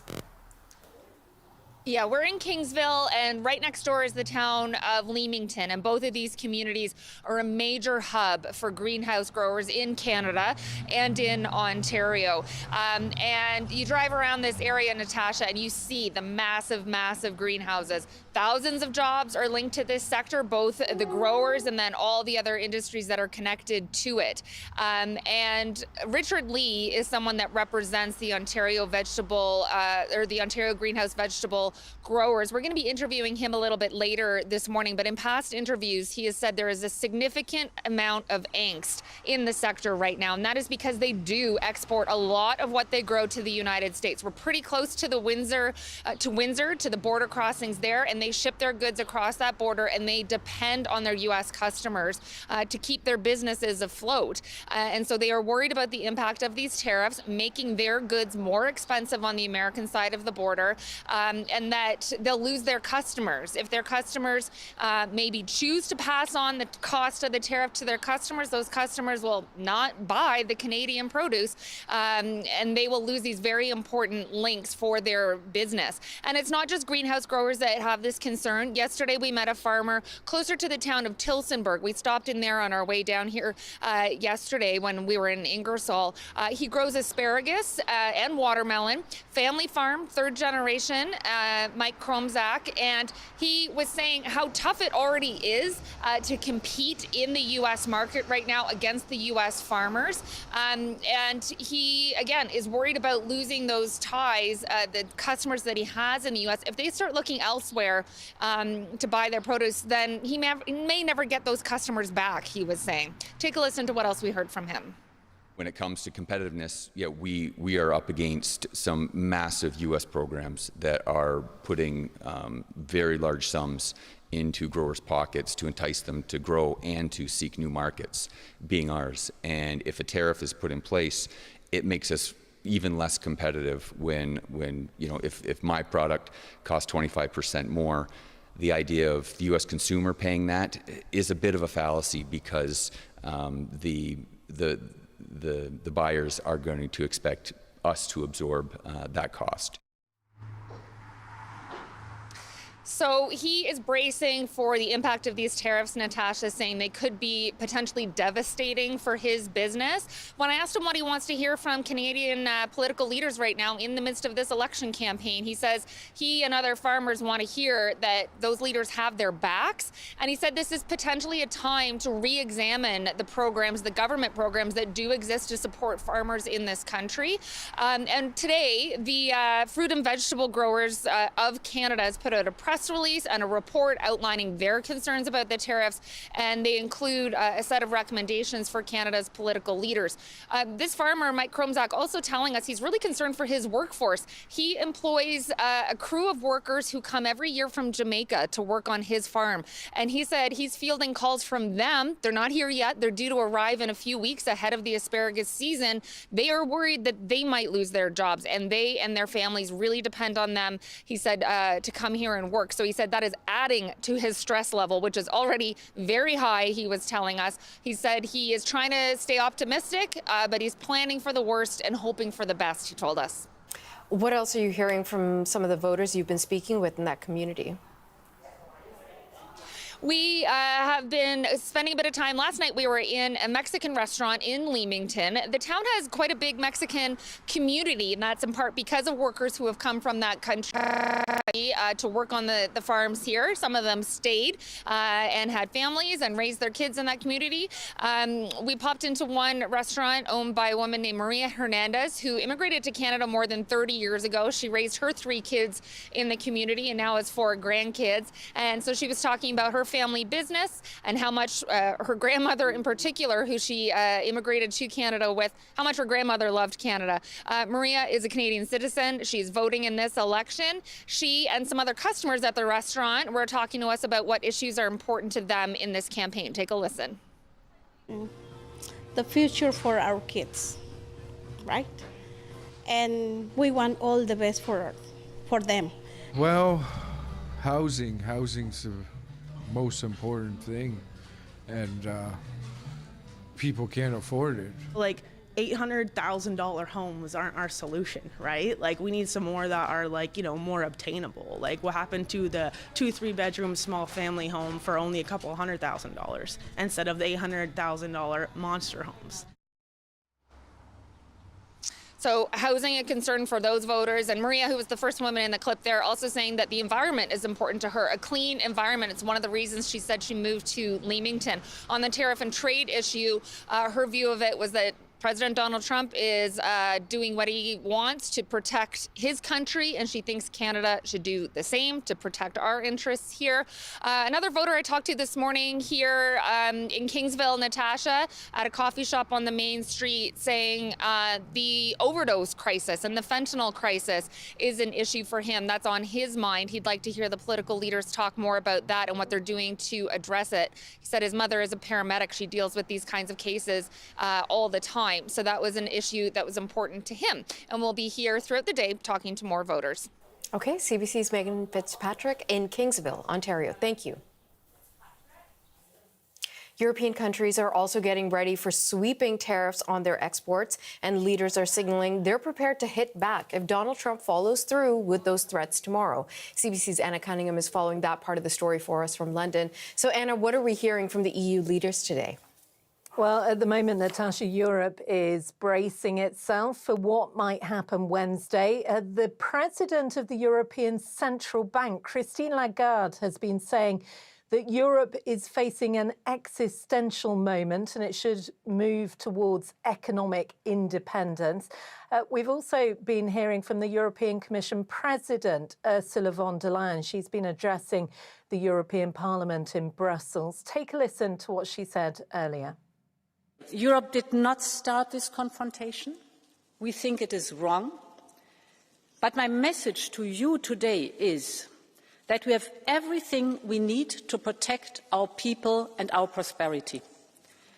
We have the largest single market in the world. We have the strength to negotiate. We have the power to push back. Now, we know that many European firms are likely to be hit hard, including Germany's car manufacturers, also French luxury goods firms and wine, champagne and spirit makers who rely on those exports to the US for up to about 20% of their income. There's talk about the EU calibrating its response, but ultimately it does want a negotiated settlement to this. But whatever happens, Ursula von der Leyen does believe that they're in a good place. Have a listen to what she said. We will approach these negotiations from a position of strength. Europe holds a lot of cards, from trade to technology to the size of our market. But this strength is also built on our readiness to take firm countermeasures if necessary. All instruments are on the table. And Natasha, Germany is one of those countries that's expected to be hard hit, particularly those threatened tariffs on car imports. The outgoing Chancellor Olaf Scholz has been at the Hanover Trade Fair, which this year has Canada as its partner country. And amid all these threatened tariffs, he has reiterated his support for Canada. Have a look. Wir stehen an der Seite Kanadas. Es ist ein unabhängiges, souveränes Land. Und wir alle gemeinsam setzen uns dafür ein, dass der Irrweg des Protektionismus nicht die Wachstumschancen der ganzen Welt zerstört. Das muss hier unterstrichen werden. Auch diejenigen, die ihn beschreiten, schaden sich selbst am allermeisten zuallererst. Niemand profitiert. Now, Natasha, if you're wondering what people living in Europe are thinking of this, a survey has been done by YouGov.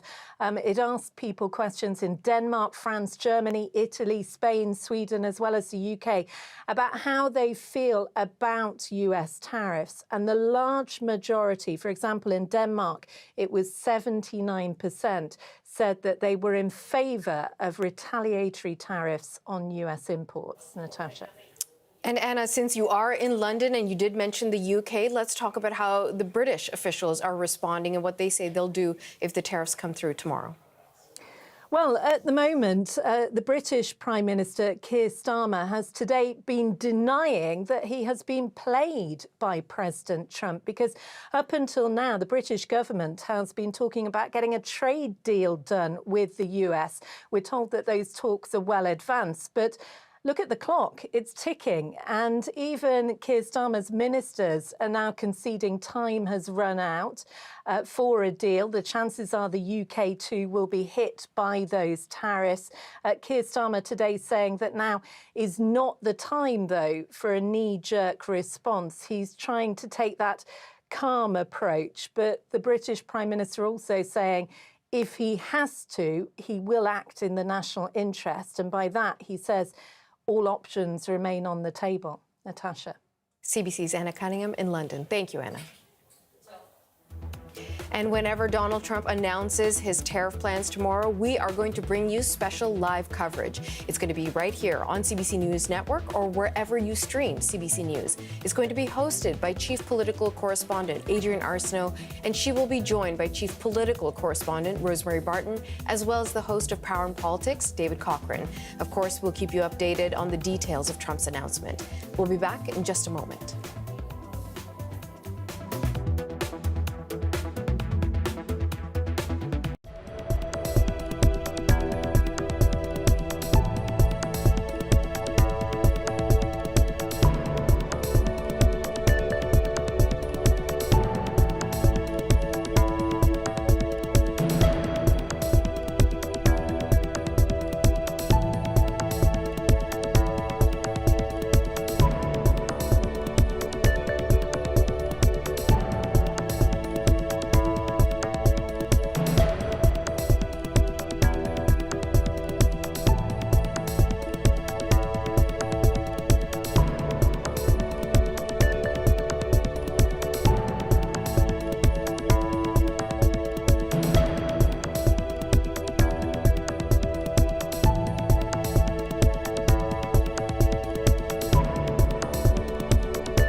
If you're filling up your car, it will likely be a lot cheaper at the pumps because as of today, the consumer carbon tax is over. CBC's Brett Ruskin joins us live from Halifax with the details. So Brett, how substantial is the price drop that we've been talking about here? Yeah, Arthur, the rain is coming down, the gas prices are coming down between 15 and 20 cents per liter is what is anticipated, what has been happening in various parts of the country. So we have kind of a before and after. I took a picture yesterday of a gas station and this morning of a gas station. Is around a 17-cent difference per litre here in Halifax. Same story in the various parts of the country that have had this federal carbon tax in place. So Newfoundland, Labrador, here in Nova Scotia, PEI, New Brunswick, Ontario, Manitoba, Saskatchewan, Alberta, and in BC, they've lifted the provincial version of the carbon tax. So why is all of this happening? Well, this was one of Mark Carney's first moves when he became Prime Minister last month. Within hours of taking office, he issued and had a prime ministerial directive that said it would be removing the carbon tax. So if you recognize the carbon tax, it might be because of his opponent, Conservative Leader Pierre Poilievre, talking about axing the tax, repeating that refrain over and over. This was the tax that he has been talking about since it took effect back in 2019. It has now been removed. So there is still the larger industrial carbon tax that targets some of the larger and largest emitters in Canada. That is still in place. But as for consumers, as for everyday drivers filling up at the pumps, it is going to be cheaper to fill up your tank starting today. Arti. Hey, Brett, it's Natasha over here. CBC's Brett Ruskin in Natasha, Halifax. sorry. No, it's okay. I'm flattered. More than 250,000 people in southern Ontario are still waiting for power to be restored after that major weekend ice storm, and the big cleanup continues. We got up, we kind of heard a little cracking sound, which just got more and more intense. At which point we watched this part here collapse on my car, and there was a total of 4 cars that it's hit. You couldn't do anything. There's too much ice in the trees, and even now there's still a bunch of dead felled branches that we are a bit concerned to remove. That is a look at the situation in Barrie, just north of Toronto last night. The Hydro One energy company says it is still working to restore power. Freezing rain and high winds yesterday caused even more damage to trees and power lines right across several areas in the province. A special weather statement remains in effect this hour. You're watching CBC News Network.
we're taking you live to Newfoundland, where Conservative leader Pierre Poilievre is making an announcement in Petty Harbour. Let's listen in. They're pushing these MPAs. These are zones that will be effectively banning fishing for Canadians. They're handing over our fishery to the foreigners who take our catch and empty. They handed it over. They handed it over. It's already done. They already done it. The Liberals of Carney Trudeau sold out Canada again and handed over our fishery to foreign vessels so that they can scrape our seas empty and fill their pockets with the profit. Once again, the Liberals failed to put Canada first, always putting other countries before our country and leaving our fishermen and our fish harvesters out in the cold without a catch. And we also see that they've imposed high fuel taxes on the fishery. They have a radical environmental agenda. They want to ban your hunting rifle. So not only can you not harvest the seas, you can't harvest the earth to bring home the hunt. Whereas here, people in rural Newfoundland and Labrador need to hunt. In addition to fishing, with the massive food price inflation Liberals have caused over the last decade, people need to harvest nature directly for their source of protein. So it's not just a matter of recreation, it's a matter of survival. And that is why, after this lost Liberal decade of rising costs and crime and a falling economy under America's thumb, we cannot afford a fourth Liberal term in power. We need a new Conservative government that will put Canada and Canada's fish harvesters first for a change. That means ending the ban on fishing in these MPA zones so that you can go out and catch, responsibly harvest the sea for a good living. It means the backing up the fishery across the board and pushing the foreigners out to give back control and quota to our fish harvesters. And it means backing our harbors, our small craft harbors, which have been falling apart under Liberal decay for the last decade. Last minute, they'll make a bunch of promises to try and trick Canadians into thinking that they're going to act any differently in the future. But we know that they won't get it done. We, as Canada First Conservatives, are announcing that with a change in government, we will double the permanent funding available for Canada's small craft harbors.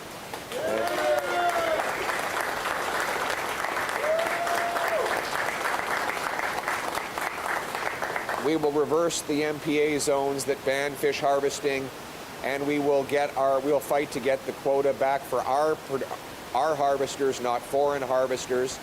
The extra money that we'll make available will be used for breakwater to protect our infrastructure against storms, for dredging, and for repairs, maintenance, and operations on these small craft harbors that are essential to bring home the catch. This will help us to be strong against the tariffs. Donald Trump wants Mark Carney. We know why he wants Mark Carney.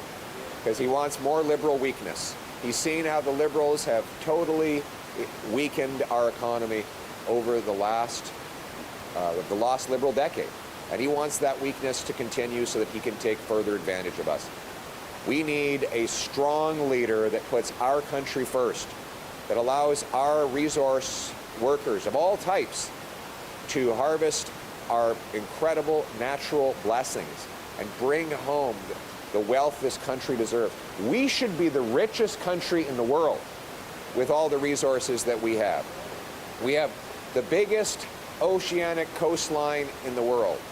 We have not one, not two or three, but 4 coastlines to tidewater, if you include the Great Lakes, St. Lawrence.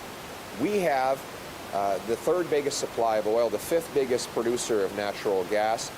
We have incredible lumber, farmland, but we can't produce any of it because of the lost Liberal decade of high taxes and gatekeeping.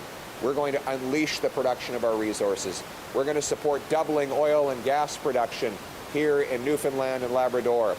We're going to back the offshore by repealing C-69, the No New Pipelines law, repealing the energy cap, repealing the entire carbon tax, including the industrial tax, which Carney and the Liberals want to keep applying on the offshore sector. We'll repeal the carbon tax. We will axe the tax for everyone, for everywhere, for everything, for good, for real, for a change.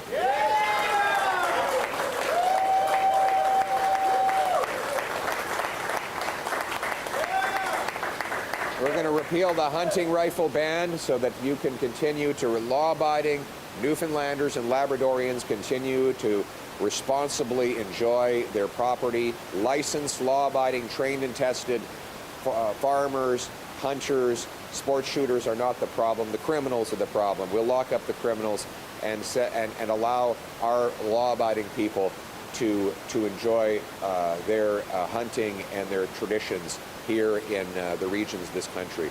So it's about putting Canada first, my friends. We need a change. Who wants a change? We need a change. We need a change to bring home the catch and put Canada first. Thank you very much. Let's bring it home. Thank you.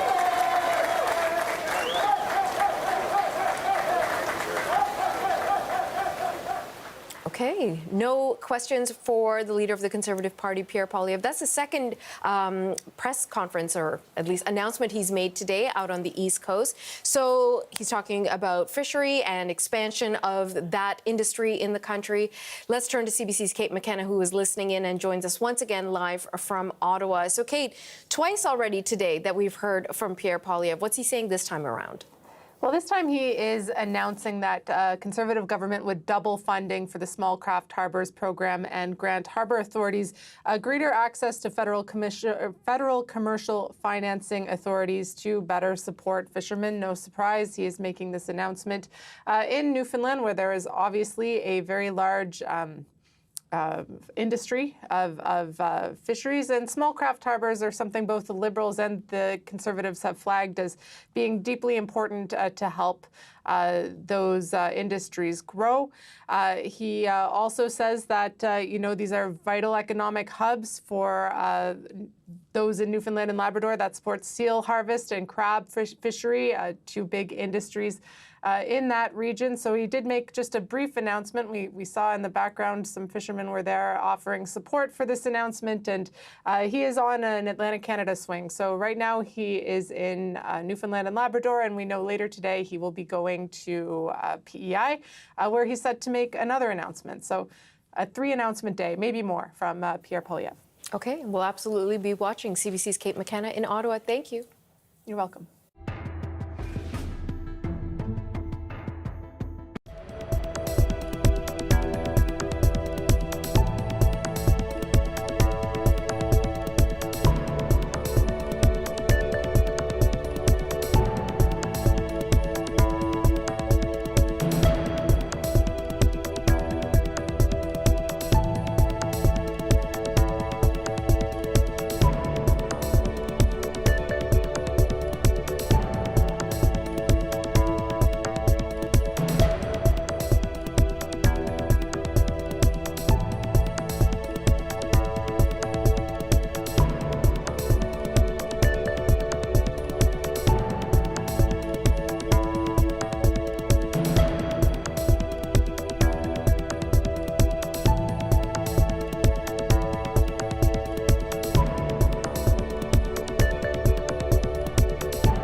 Another volcano has erupted in Iceland, prompting evacuations at a fishing village nearby.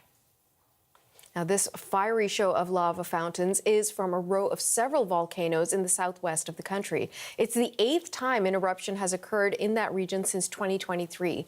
Geologists were able to warn residents ahead of time, and emergency services say the eruption could continue to swell due to the amount of magma built up underground. But officials report no disruption to air traffic over the Atlantic. And it may sound like an April Fool's joke, but some parts of Alberta may get significant snowfall later on in the day. Nadine Powell from the Weather Network has more on that and the rest of your national forecast. Well, heavy rain ending by tonight for us across Atlantic Canada, and we turn cooler, but the sunshine returns as we head into our Wednesday for us.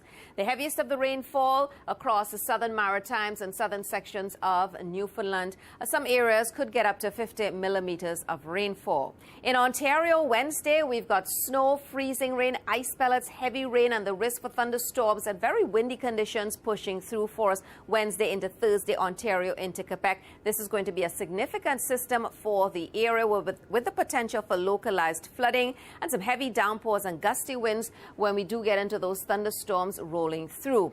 Those winds will begin to pick up for us as we continue into Wednesday morning and really increase into the afternoon.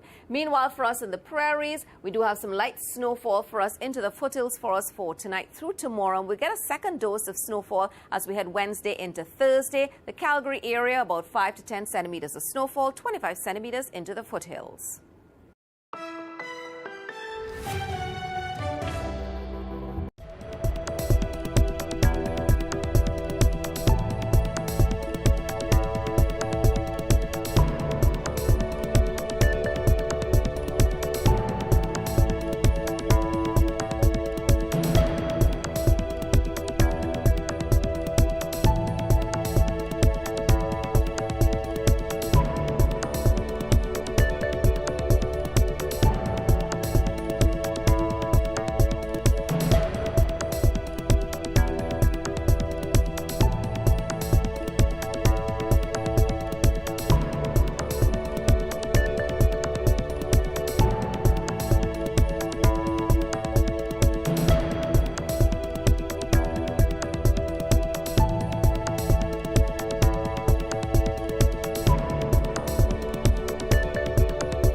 We're taking you live to Winnipeg, where Liberal leader Mark Carney is making a campaign announcement. He's already addressed that Trump is fundamentally trying to restructure the North American economy. So he says Canadians need to restructure, and he says he will resist all attempts to weaken the Canadian economy. Let's continue to listen. To protect our workers and protect our industries, because we have to take care of each other. We have to look out for each other and build a renewed Canadian economy, build Canada strong.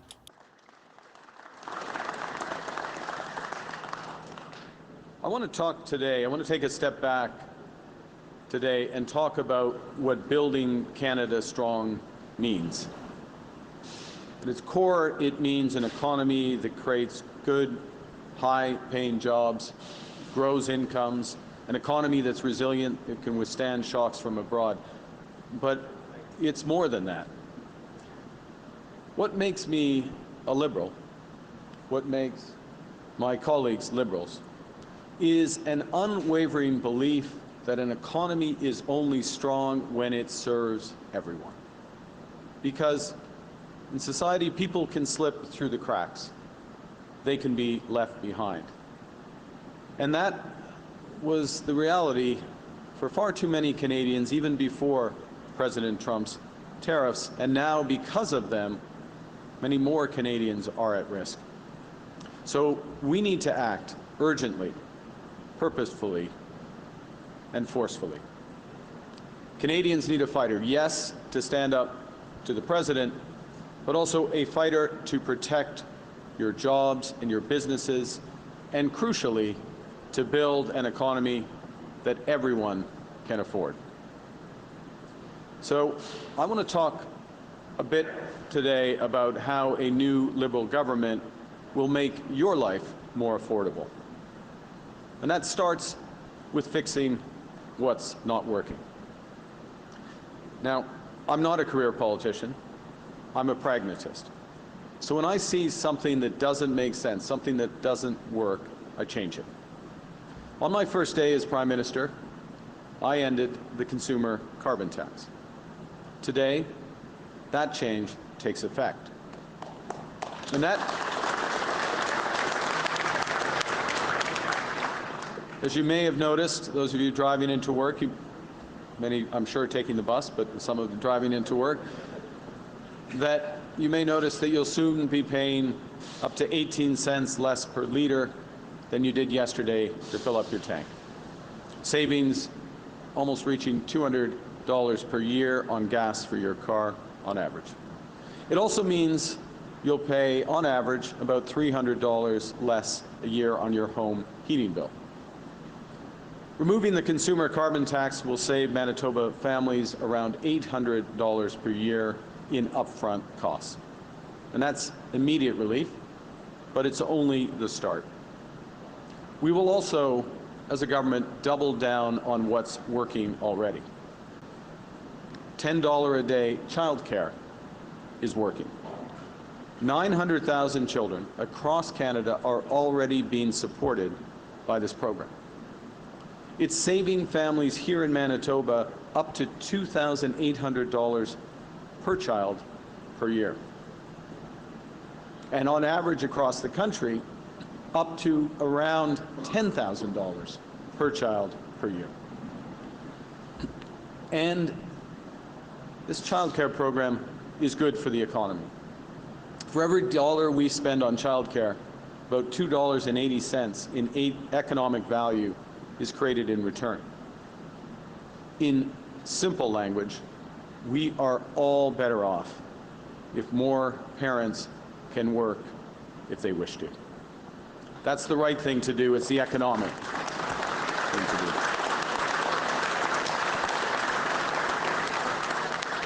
do. It's an economic no-brainer to everyone except for Pierre Poilievre, who would cancel it. Our dental care program is also working well. This program saves families more than $870 per year. Consequently, in my first week as Prime Minister, my government ensured that 5 million more Canadians could benefit from that program. And in addition to that, 3.4 million Canadians have already accessed the program. 1.7 million Canadians have already received affordable and accessible care, some for the first time in their life. In my first week as Prime Minister, my government also removed the GST on the purchase of a new home under $1 million. Because Canadians, and particularly young people, can no longer wait. They deserve an affordable home now.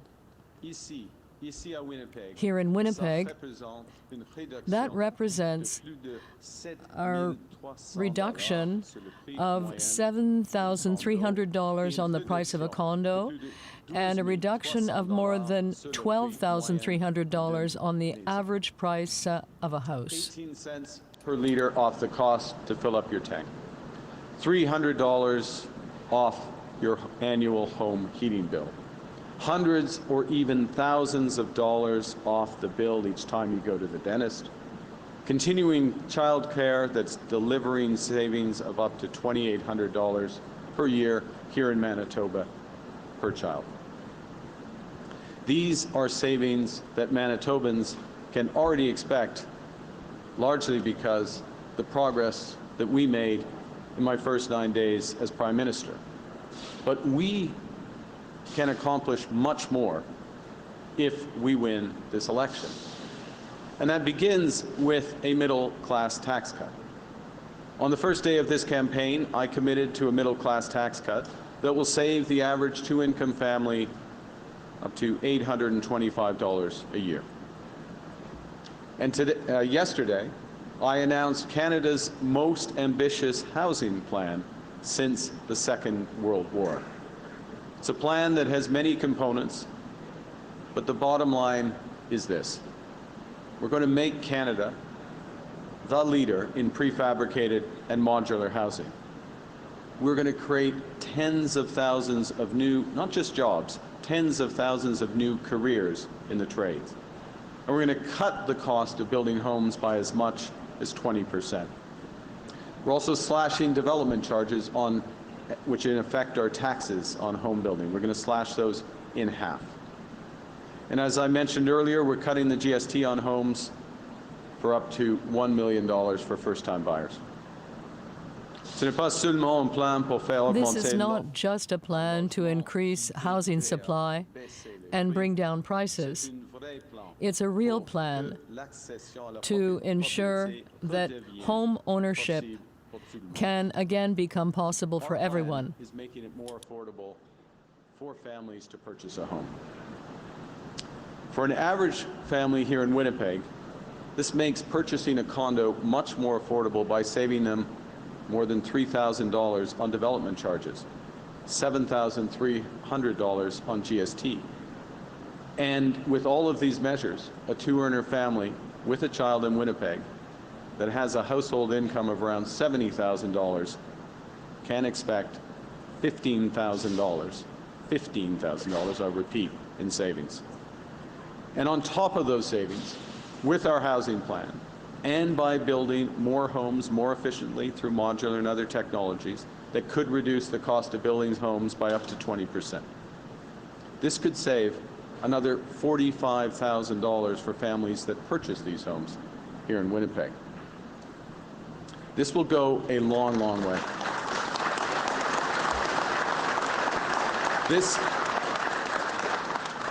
Terry said I had a plan. We have a plan, and it's detailed. And we need one because this will go a long way to help Canadians weather the storm intensified by President Trump's tariffs. And this is all before we take the measures that will create higher paying jobs, such as creating one Canadian economy out of 13 that we have today, and measures to diversify our trading partners around the world. Now, Pierre Poilievre doesn't get any of this. He thinks that slash and burn is the answer to every problem. $10 a day childcare, he'll eliminate it. Dental care, he will eliminate it. He's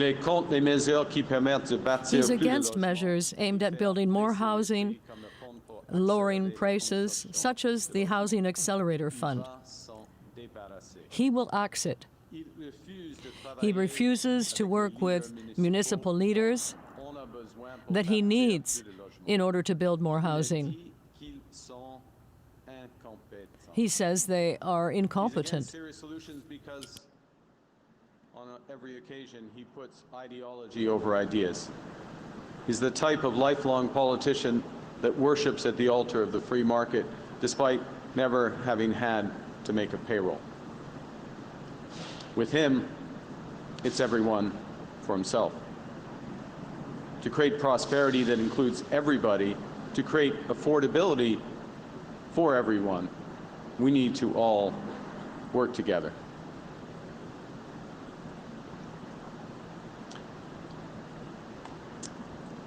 We have to do big things in this country.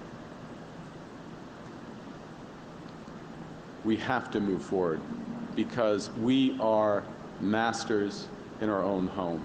Nous sommes maîtres chez nous. We can control our economic destiny. But to do so, we will need to do things previously thought impossible at speeds we haven't seen in generations. But the bottom line is, we, in Winnipeg, in Manitoba, across Canada, we can give ourselves more than any foreign government, including the United States, can ever take away from us. And that includes, at its core, a better, more affordable life for every Canadian. For generations, Canadians have built this great country on the idea that if you work hard, like the people here at New Flyer, if you work hard, you should be able to afford a good life, a good job that covers the bills, have a good home in a welcoming and safe community. And it's the duty of my government and governments at all levels to make that promise a reality.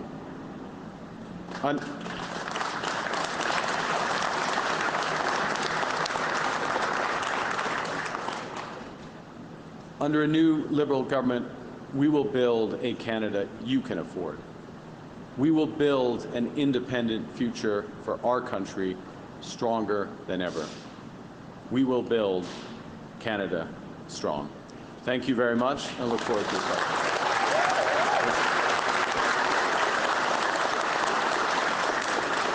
All right, we'll be taking 15 minutes of the media delegation's question, starting with Bloomberg. Hi, Mr. Carney, Brian Platt with Bloomberg. There's been a few reports over the past few days about what the Trump administration may do tomorrow, including the possibility of 20% tariffs on the entire world. Does the government have any communication? Has the government received any communication about what the Trump administration may do tomorrow? What's your own personal expectation? Thank you for the question. As you know, I spoke with the President last week. We had a very constructive, very productive conversation. Part of that conversation included a commitment, two commitments. The first was that after the election, the Government of Canada and the Government of the United States, the President and the next Prime Minister, which I hope will be me. I'm working hard every day to be that person, but we will sit down. Those individuals will sit down and begin comprehensive negotiations. That's the first thing. The second thing we agreed was that our principals, our ministers, would be in close contact during this period. And that is the case. Minister LeBlanc has been in contact with Secretary Lutnick, Secretary of Commerce Lutnick. That is a regular, ongoing conversation. Minister Joly avec son homologue. With her dans le cas de counterpart, Mr. Rubio. in the case of Mr. Rubio. So we're in close contact. We, of course, will be looking with interest what is announced tomorrow. As I also mentioned to the President, and was very clear, we will respond to additional measures. So we will put in place retaliatory measures if there are additional measures put against Canada tomorrow. Thank you. En français, c'est quoi? Il y a deux engagements pendant la conversation. There were two commitments made during the conversation between myself and President Trump. First of all, there will be a comprehensive negotiation between Canada and the United States after the federal election. And second, our ministers will be having frequent conversations, open conversations, and that is the case right now. As for the conversations between Mr. Leblanc and Ms. Joly and their U.S. counterparts, and finally, I advised President Trump that Canada will respond with counter tariffs if other trade actions are announced tomorrow. In terms of Canada's response, you said you're looking at measures, you want to do measures that are minimally impactful on Canadians. But of that list that the Trudeau government released of $155 billion, there's a lot of items on that list that will be quite impactful on Canadians. I'm thinking, for example, passenger vehicles. A lot of the best-selling vehicles in Canada are made in the U.S. Are you still using that $155 billion list, or do you expect a more narrow response? Well, Brian, this is a crucial question. And let me say in general, and then I'll give you a couple of quick examples. We are going to be very deliberate in terms of the measures we take to fight for Canada, fight against these unjustified measures by the U.S. administration, but also to protect, to have that minimal impact in Canada. Now, I'm going to use a specific example. Paul and I were discussing earlier today this great company, which produces a number of buses for the United States using in many cases U.S. components, and so the need for so-called remission orders around those, so that New Flyer is remains competitive and all the subsidiary remains competitive. That's smart. That's smart from the Canadian perspective, and that's the kind of approach this government is taking. The second thing to say, though, is with respect to the auto sector. Given the current structure of U.S. auto tariffs, we have held back until we see the next measures from the U.S. tomorrow. We have held back. But we will not disadvantage Canadian producers and Canadian workers relative to American workers. So there are measures that we can take that at a minimum level the playing field with the United States. And again, it depends on the broader measures they take tomorrow, if indeed they do against Canada. Thank you. Next question. En français, pour tout cela, alors, en ce qui concerne les contre-tarifs, with respect to counter tariffs, the principle is to have maximum impact in the United States and minimum impact in Canada. And that is absolutely fundamental for us. And our response will be a smart response, I can assure you of that. Now, there are some examples. For example, remission orders for a company like New Flyer when it comes to American components. And second of all, with respect to the auto sector, we intend to maintain or ensure that Canadians are competitive in relation to the United States, which is trying to destabilize the country. Good morning, Olivia Stefanovich, CBC News. It appears the involvement of the RCMP forced candidate Paul Chang to bow out of the race. Meanwhile, the Conservatives just removed their problematic candidate in Windsor within an hour of learning of issues of this individual. Why didn't you do the same with Chang? And was this a teachable moment for you? Mr. Chang made his resignation, offered his resignation last night. I accepted it. As I said yesterday, his comments were deeply troubling and regrettable. We will move on with looking for a new candidate for Markham, and I'll leave it at that. En français? En français, d'accord. Hier soir, j'ai accepté Last evening, la démission de I Mr. Chang. accepted Mr. Chang's resignation. As I said yesterday, his comments were extremely offensive,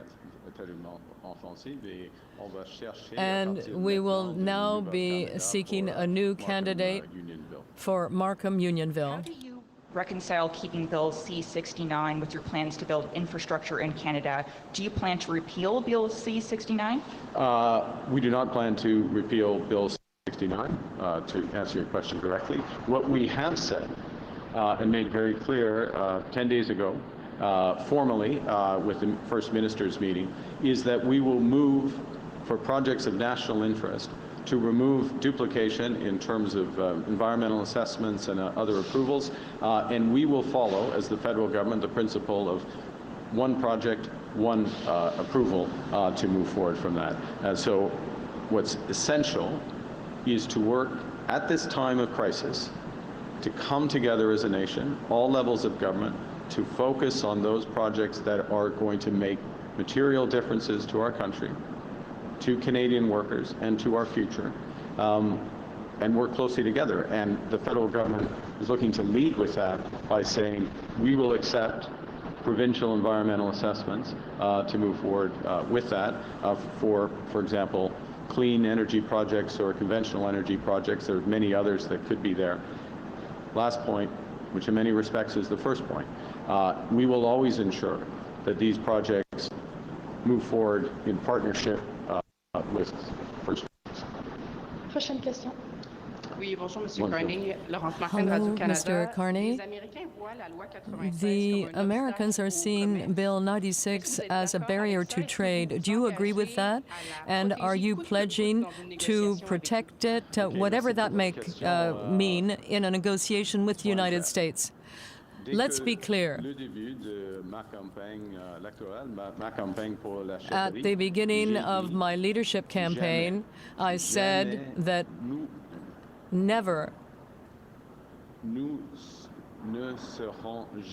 that we would never negotiate with the United States about issues that affect the French language, culture, and supply management. That will never be on the table. So you will protect Bill 96, whatever it may cost. Yes, yes.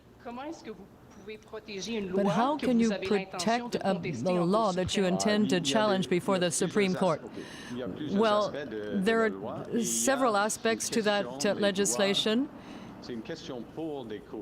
And this is really a matter to be decided by judges. The other aspect has to do with fundamental rights in Canada, and that is something for the courts to decide on. So there's no contradiction there for you? No, there is no contradiction. No. The fundamental thing here, well, for me, the fundamental issue is negotiations with the United States in order to resolve this crisis. And I've been absolutely clear that I will never put culture, the French language, including Quebec culture, or supply management on the table in negotiations with the U.S. Hi, Mr. Carney. It's Stuart Thompson from the National Post. On Friday, the Post published a piece revealing 10 instances of plagiarism in your doctoral thesis. Your party responded by attacking the academic who was quoted in the piece. Some of your surrogates mentioned pulling media subsidies because they didn't like the piece. First of all, did you plagiarize? And is this a demeanor we can expect from a Carney government? Will you attack the media when you don't like the work we do? Thank you for your question. I'm pleased that there's such interest in my doctoral thesis. It's sort of languished on the shelf for over 3 decades. I think what you'll find in the middle of that piece is a very clear refutation of these, quote, allegations by senior-most academic at Oxford, Dr. Meyer, who was categorical in her rejection of many of the conclusions that you just made. So if your question is, does a professor at Oxford, well, I think the statement of Dr. Meyer stands is pretty obvious where it is, and as I say, I'm pleased that there is intense interest in a game theory thesis of 30-something years ago. Next question. Hi, Mr. Carney. Alessia Pasifumi here with the Canadian Press. Your ministers have been telling me for more than a year that a Poilievre government wouldn't be focused on the issue of reconciliation. Yet you're here in Winnipeg, which is a majorly Indigenous city, with no policy announcement for Indigenous people, no public meetings with them. What does that signal about the Liberal Party's stance on reconciliation with Indigenous people? Yeah, thank you for your question. I'll say a couple of things, if I may. The first, in my opening comments as Prime Minister on the day that I was sworn in, acknowledged the fundamental role of First Nations, Inuit and Métis peoples to the founding of our country. Within 2.5 days, I was in Iqaluit with the Premier and meeting First Nations. The Inuit people, sorry, the Inuit people and the Métis. Within the first week, I met with all the leaders of the Indigenous organizations. Within the first week, we announced as a government the doubling and the broadening of the Indigenous loan program.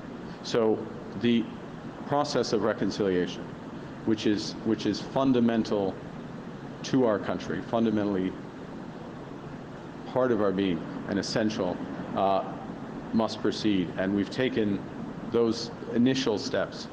This is a long process, but we've taken those initial steps to move forward. Thank you. Prochaine question. Sierra Buttons, ABTN National News. Prime Minister Carney, you've been talking a lot about speeding up mineral extraction and energy projects in your campaign. I'm wondering, how do you plan to square that with First Nations' right to consultation and accommodation? Thank you very much for this question. I can't stress this enough. This is fundamental, and when I speak of projects of national interest, when I speak of, for example, critical mineral extraction, which is a tremendous opportunity for this country, but can only proceed if there is free, prior, and informed consent. Only proceed, in my judgment, if there's full participation from First Nations groups. And I have, on multiple occasions, unfortunately on multiple occasions, had to remind Mr. Poilievre of that fact. For him, he can fly into Iqaluit without consulting the premiers, without meeting with any First Nation groups, makes an announcement and flies back. For him, he can speak of building an energy corridor or building Energy East as a pipeline without mentioning First Nations. I always have that at the heart. And to make that more concrete and to make that a reality, as I just mentioned, we doubled, I'll round it to that, our Indigenous Loans Guarantees program, which is now $10 billion, which finances, to be clear, these aren't loans, these are loans for full investment participation if those First Nations choose to support a project and wish to be part owners.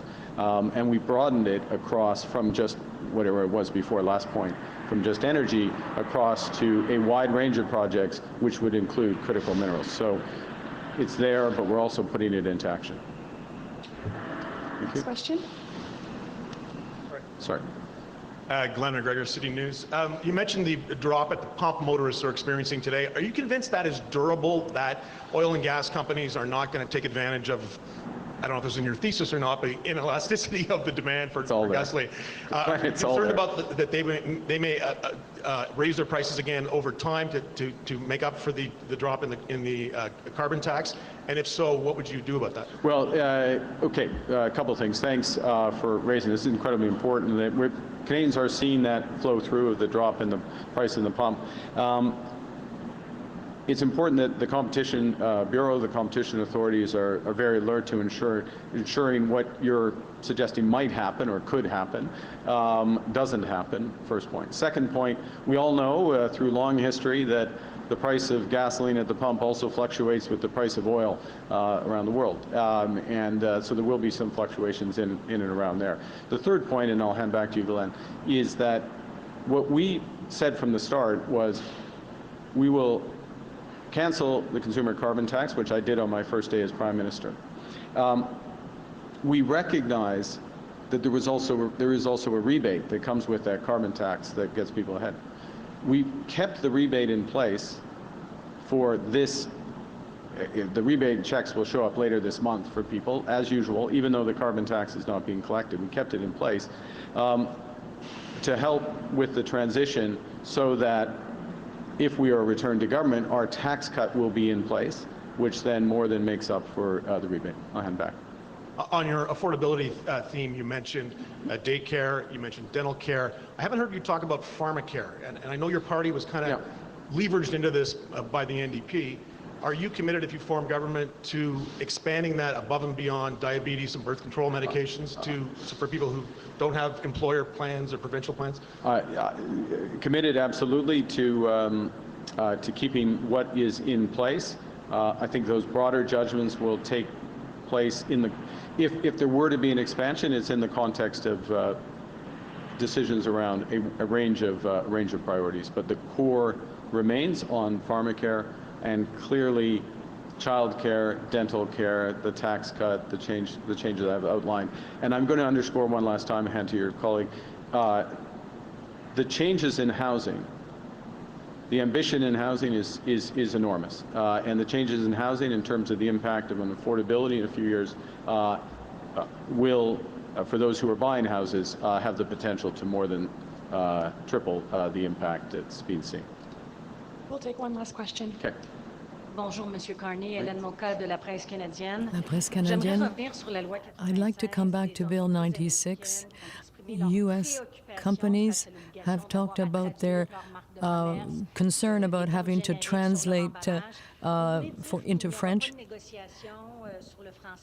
Now, you say there will be no negotiations on French or culture, but how will this work with the United States, because they are challenging this legislation? Well, I have a lot of experience with negotiations, a lot. And in a negotiation, when you set things aside, they remain off the table.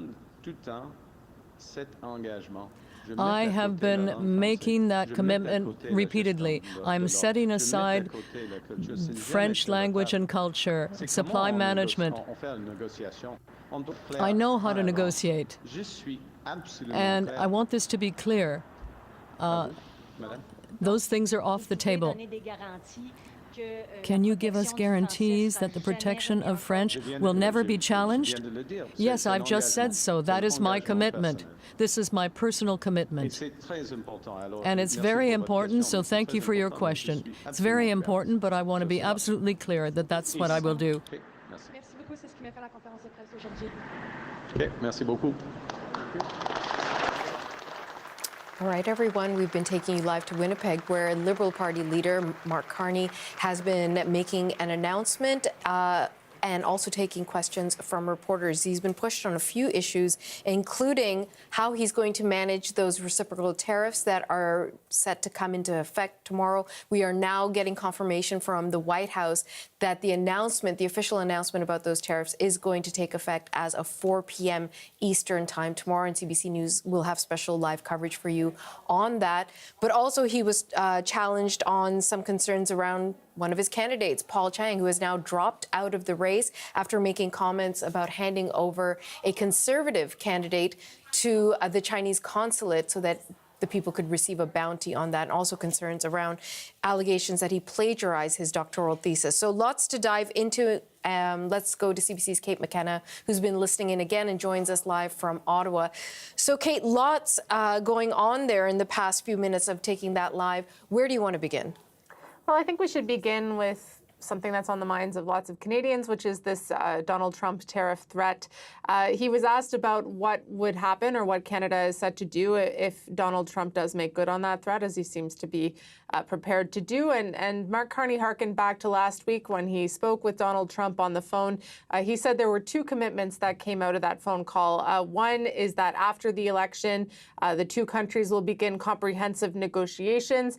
And the second thing that they agreed upon on that call was that the ministers would be in close contact with their American counterparts to sort of work out things as they come. He did say that Canada would respond to any sort of additional measures, retaliatory measures that could come into effect if Donald Trump does put more tariffs on Canada. But he was asked whether or not that would be kind of a broad-based, like a wide or a larger and narrow response. Justin Trudeau had put $150 billion in retaliatory tariffs sort of in the window.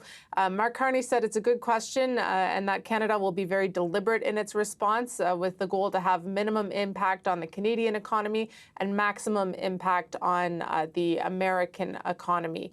And on Paul Chang. So this is a Markham candidate, and now a former Markham candidate representing the Liberals, who was found to have told Chinese media or Chinese language media that a conservative, that they should turn in a conservative candidate, Joe Tay, to the Chinese consulate in exchange for a bounty. He apologized for those comments, but a number of people from across the political spectrum, including some civil rights groups, said that's not enough. Paul Chang had to go, but Mark Carney stood by him throughout yesterday.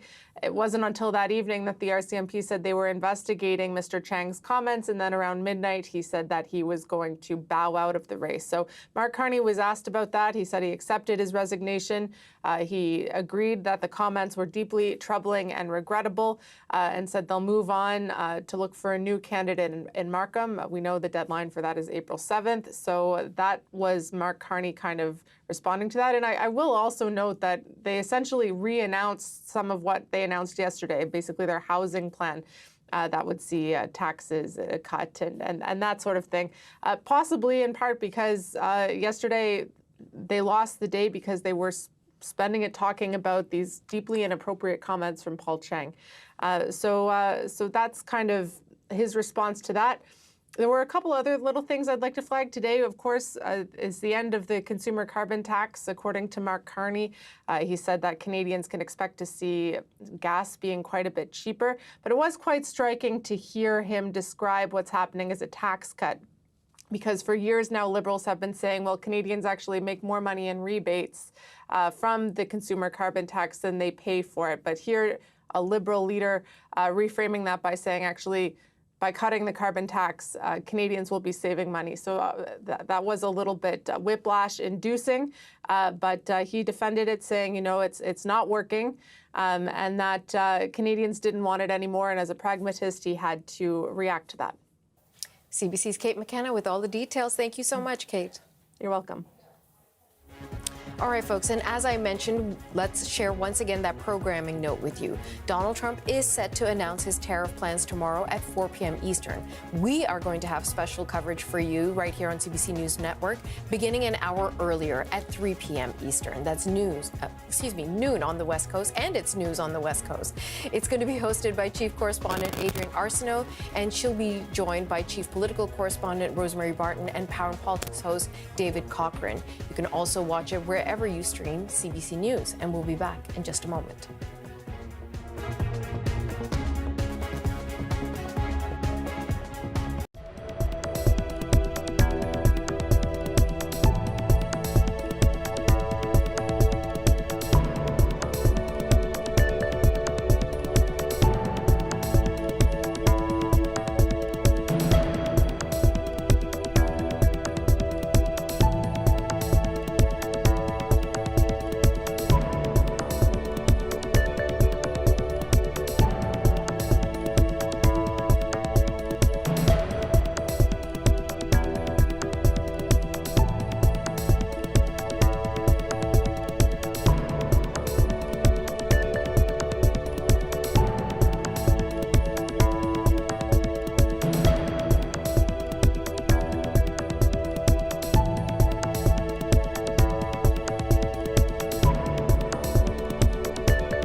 Donald Trump's plan to bring in reciprocal tariffs on other countries tomorrow has created great uncertainty. The U.S. president calls it Liberation Day, and while exact details are still unclear, some Canadian firms with specialized products believe they can continue to thrive. CBC's Sarah Levitt has been taking the temperature at a aerospace firm, and she joins us now from Montreal. So, Sarah, can you tell us a bit more about where you are, what's going on there, and how the people there are dealing with that threat of tariffs? Yeah, Natasha, when you talk about specialized, this is a company, it's called Nav Aids, and they did explain to me, this is kind of an assembly line of them putting together the parts. They did explain to me exactly what this product does. It's confusing. So confusing to the layman, I should say. So what they have told me, which will let others know, is that this is essentially a tool that tests dashboard equipment on aircraft. So on planes and helicopters, and they largely sell to the military. This area, in fact, in Montreal is a technopark. There are many manufacturing companies here that rely a lot on U.S. parts, but also on the U.S. market. So there is a lot of worry, even with this back and forth, with the delays in the tariffs coming into effect, with President Donald Trump saying one thing and then changing his mind. There's already been an effect. The U.S. Businesses have paused some of their orders, waiting to see what's going to happen. It makes paperwork a lot more confusing as to what is happening now might not be the case tomorrow. Now, there are many components to what they build. Some of it uses aluminum that's sourced from the U.S., so they did get some exemptions there, but other material isn't. And so there's worry here. Let's hear from someone from the business. It's intertwined at every level. About 2/3 of our sales go to the U.S. A significant part of our supply chain has always been in the U.S. So we even have a full-time employee that lives and works there. So it's really been an integration between the U.S. and Canada in terms of our business. And so these tariffs are a real... Extremely disruptive, yes. So, Sarah, based on the conversations you're having with the people who are there, what do they make of how Canada has responded to the tariffs so far?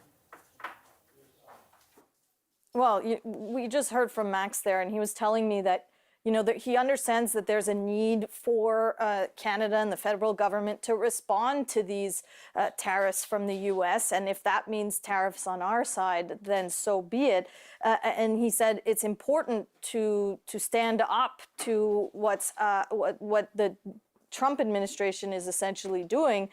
But it does make for tighter profit margins. There's less chance for maneuver, not as much flexibility. So it definitely is a hard time. And as I said, that back and forth has really made things complicated. Just trying to get ahead of these tariffs means trying to source from different places, or just, as I said, the businesses pausing their orders. But it could change tomorrow. Will these tariffs be permanent? All of that is on their minds as they try to just work through their business. CBC Sarah Levitt in Montreal. Thank you, Sarah.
Okay, everyone, let's go live to Edmonton, where NDP Leader Jagmeet Singh is making a campaign announcement.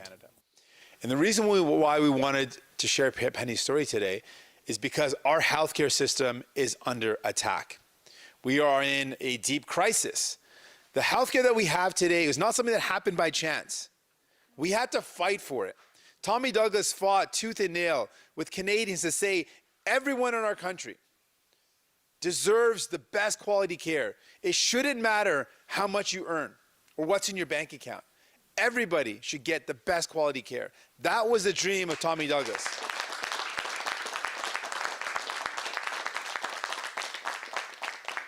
And it is a fundamental part of what Canadians are proud of. When we say we are going to fight back against Donald Trump, we'll never be the 51st state. A part of what we're saying is we want to take care of each other. We believe in the Canadian value that we look after our neighbor. And what epitomizes that more than a universal public health care that says that everyone's going to have that peace of mind that Penny talked about? I think about my own family.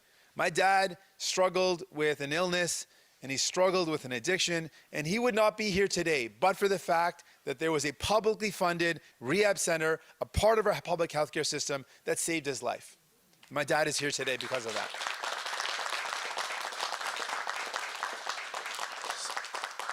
And the reason why I'm bringing up the attack on our healthcare, we're seeing an Americanization of our healthcare system and a privatization of our healthcare system happening right now in our country.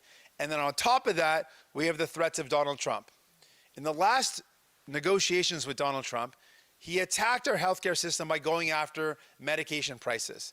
He was concerned that we had some protections in place to keep medications more affordable, and he wanted that to be destroyed. And so it is clear to me that he's not going to stop there.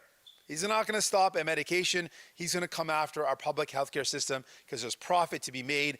And from the beginning, Tommy Douglas said, when we fought to bring in healthcare, that there would be vultures circling, trying to find ways to profit off the pain of Canadians. There would be people that saw people in pain and suffering and say, you know what? That's not someone that needs care. That's a dollar sign. That's money to be made. We reject that entirely. We reject that notion that you should make money off the pain of Canadians. We believe that you should care for Canadians. That's what New Democrats believe in.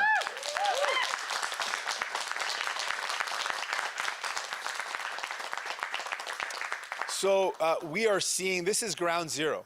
You know, I talked about how we have to fight to bring in healthcare. We have to fight to defend it. Right now in Alberta is ground zero for the privatization of healthcare, for the cuts to healthcare, for the Americanization of healthcare. It's happening right here in Alberta with a Conservative Premier, Danielle Smith. We're seeing it happen right now.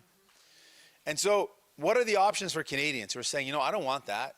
For Albertans who are saying, I reject that conservative approach to sell off our healthcare system. I want to keep it public. Well, we look at Mark Carney. He said, sadly, that he's willing to do a tax cut for millionaires and to pay for it by cutting services. What's going to be on the cutting block? He said he's going to cut operating budgets. Liberals themselves have said that means cutting services. That means cuts. Well, what he's going to cut? Our healthcare? He's going to cut pensions? What services are he going to cut? We know that Pierre Poilievre has made it very clear that he is in the same line of other Conservatives who wants to cut healthcare, cut our services to give bigger tax breaks to the billionaires. That is wrong. So we got Mark Carney, who's not going to stand up and defend our healthcare. We know that Pierre Poilievre is going to accelerate selling it off and privatizing it. So who's going to stand up for you and your family to ensure that healthcare is never on the negotiating table, that we defend our public universal healthcare? That's New Democrats.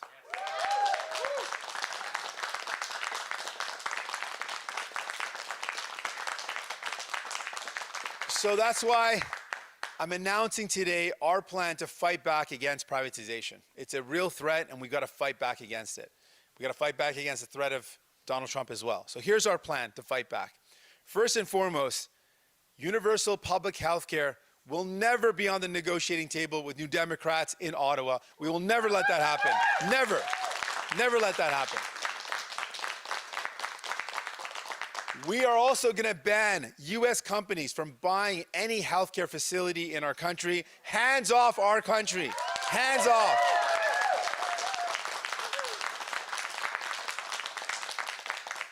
And we're going to do something that the Liberals and Mark Carney's a part of the same tradition, sadly, that they were not able to and they didn't desire to enforce the Canada Health Act. We've got a strong law that says you can't privatize, you can't have cash for care, but they haven't used that. We are going to enforce the Canada Health Act to end privatization in our country.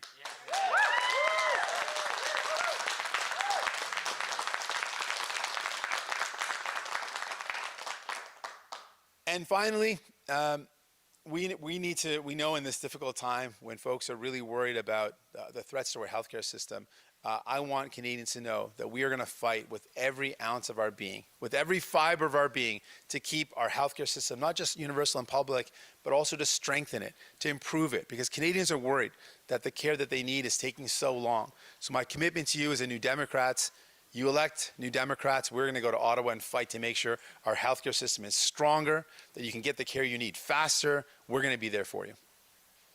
So in this difficult time, I also want to take a moment to reflect on the fact that we've got incredible healthcare workers behind me. These are incredible champions, frontline healthcare workers, and they are led by the president of CUPE Alberta, Raj Uppal, recently elected as the president. So round of applause for Raj.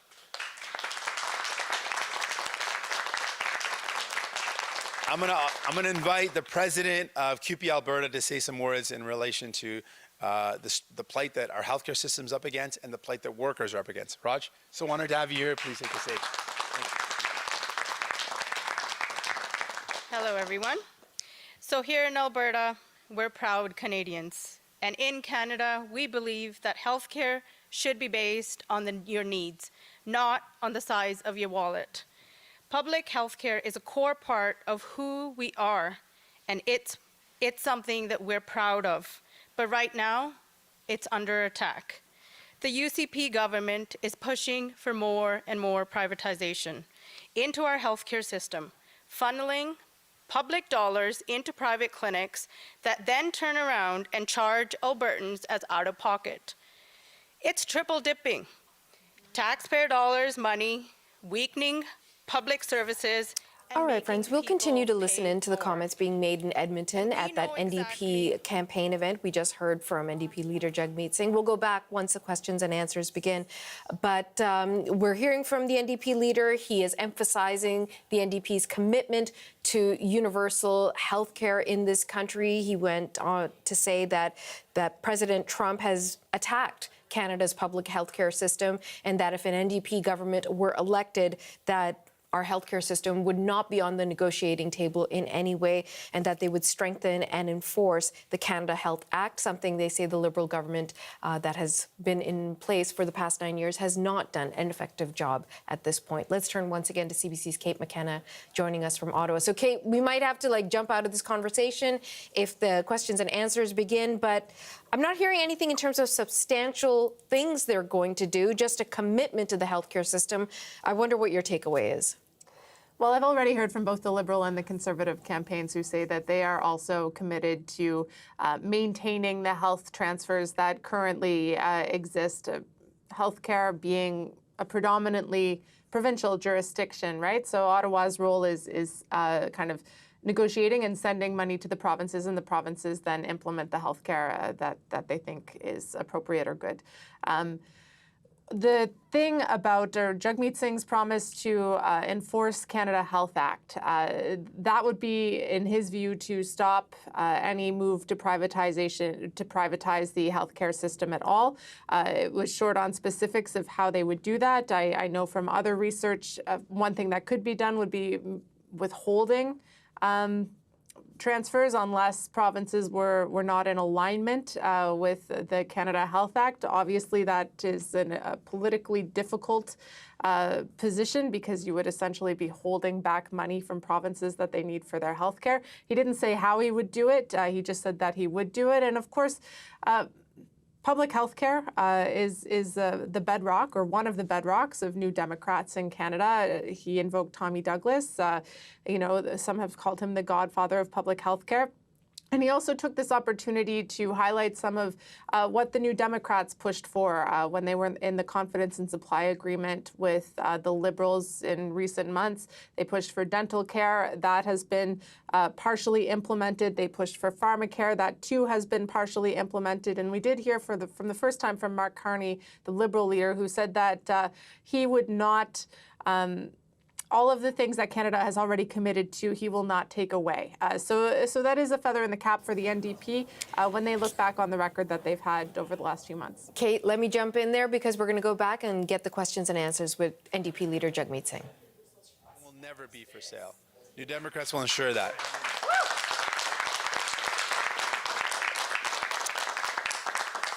In closing, I want to point out just a couple last things. One is we also heard recently from Mark Carney that he said he would not expand pharmacare. And we're not surprised by that. I don't think anyone should be surprised by that because the Liberals would have never brought in pharmacare but for New Democrats fighting for it and forcing them to do it. And it shows you again that the Liberals are not committed to healthcare. They're not committed to pharmacare. They're not going to expand it. If you believe in a universal public healthcare system, vote NDP. If you believe in expanding our healthcare, including pharmacare, vote NDP. If you believe in this, vote NDP.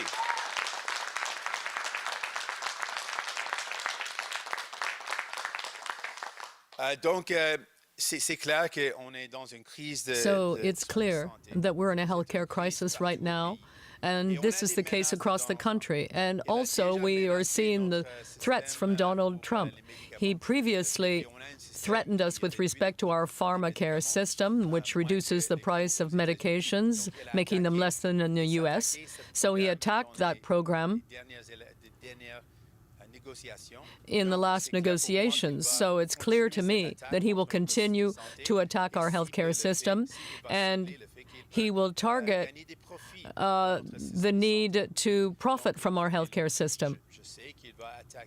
So I know he will attack our public universal healthcare system. This is a crisis, and I want to remind people that we were able to introduce this universal healthcare system because of a fight. The first leader of the NDP, Tommy Douglas, and Canadians all together fought to achieve a universal public health care system. It was a real battle, and Tommy Douglas said, we're going to need to defend that system against attacks, because he knew there would be attacks. He knew that there would be people who would try to profit from people's pain, from people's illness. And these people would think they could make money off this. So the New Democrats have always defended this system, and they have fought to keep it in place. And this is a true Canadian value. The value is that we believe we have to look after each other, and health care reflects that value, the value of wanting to care for each other. And this is a deep conviction for us. And in this crisis, where we're seeing attacks against our healthcare system and Donald Trump's threats, we need someone who's going to be on your side, who will protect your values. And it's not Mark Carney or Pierre Poilievre. Mark Carney has said he will give tax cuts to billionaires. The Liberals themselves have said yes. They will need to make cuts in order to pay for what he wants to do. And Pierre Poilievre and the Conservatives have already shown what their plan is. Their plan is to cut health care. Cut health care, cut services to you so that they can give gifts to big corporations. And people know that our healthcare system is under attack. You yourselves have felt that. You have seen it with the Conservative attacks by Danielle Smith, the Premier. She's attacking the healthcare system. She wants to sell off the system, weaken the system, and you have felt the effects of that. You have felt the effects of not having as much access as you need to the healthcare system. So this is the time to defend our healthcare system and defend our values. And we are the only party prepared to do that. The NDP is the only party that is prepared to defend our universal public healthcare system.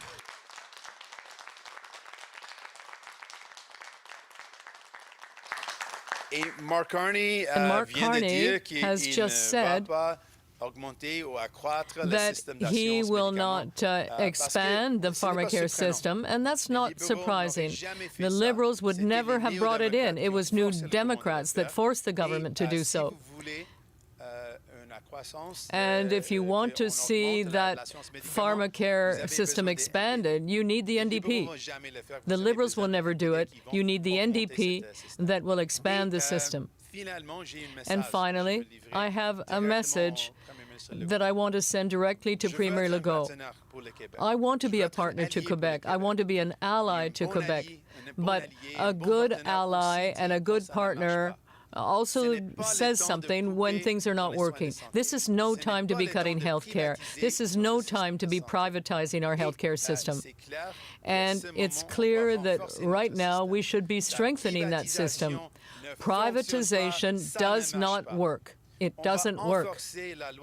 We're going to strengthen the health care legislation and prevent privatization and work together with Quebecers to build a better health care system that is there for you, that's public and universal and free. And a good partner, Canada has to do its share, obviously. But Premier Legault, you cannot continue to privatize the system because this is hurting people. Thank you. Merci beaucoup. On va maintenant passer à la période de questions. Une question et une relance par journaliste. We'll now take the questions from the press. One question, one follow-up. We'll begin with Rachel at Yellow CTV. Good morning, everyone.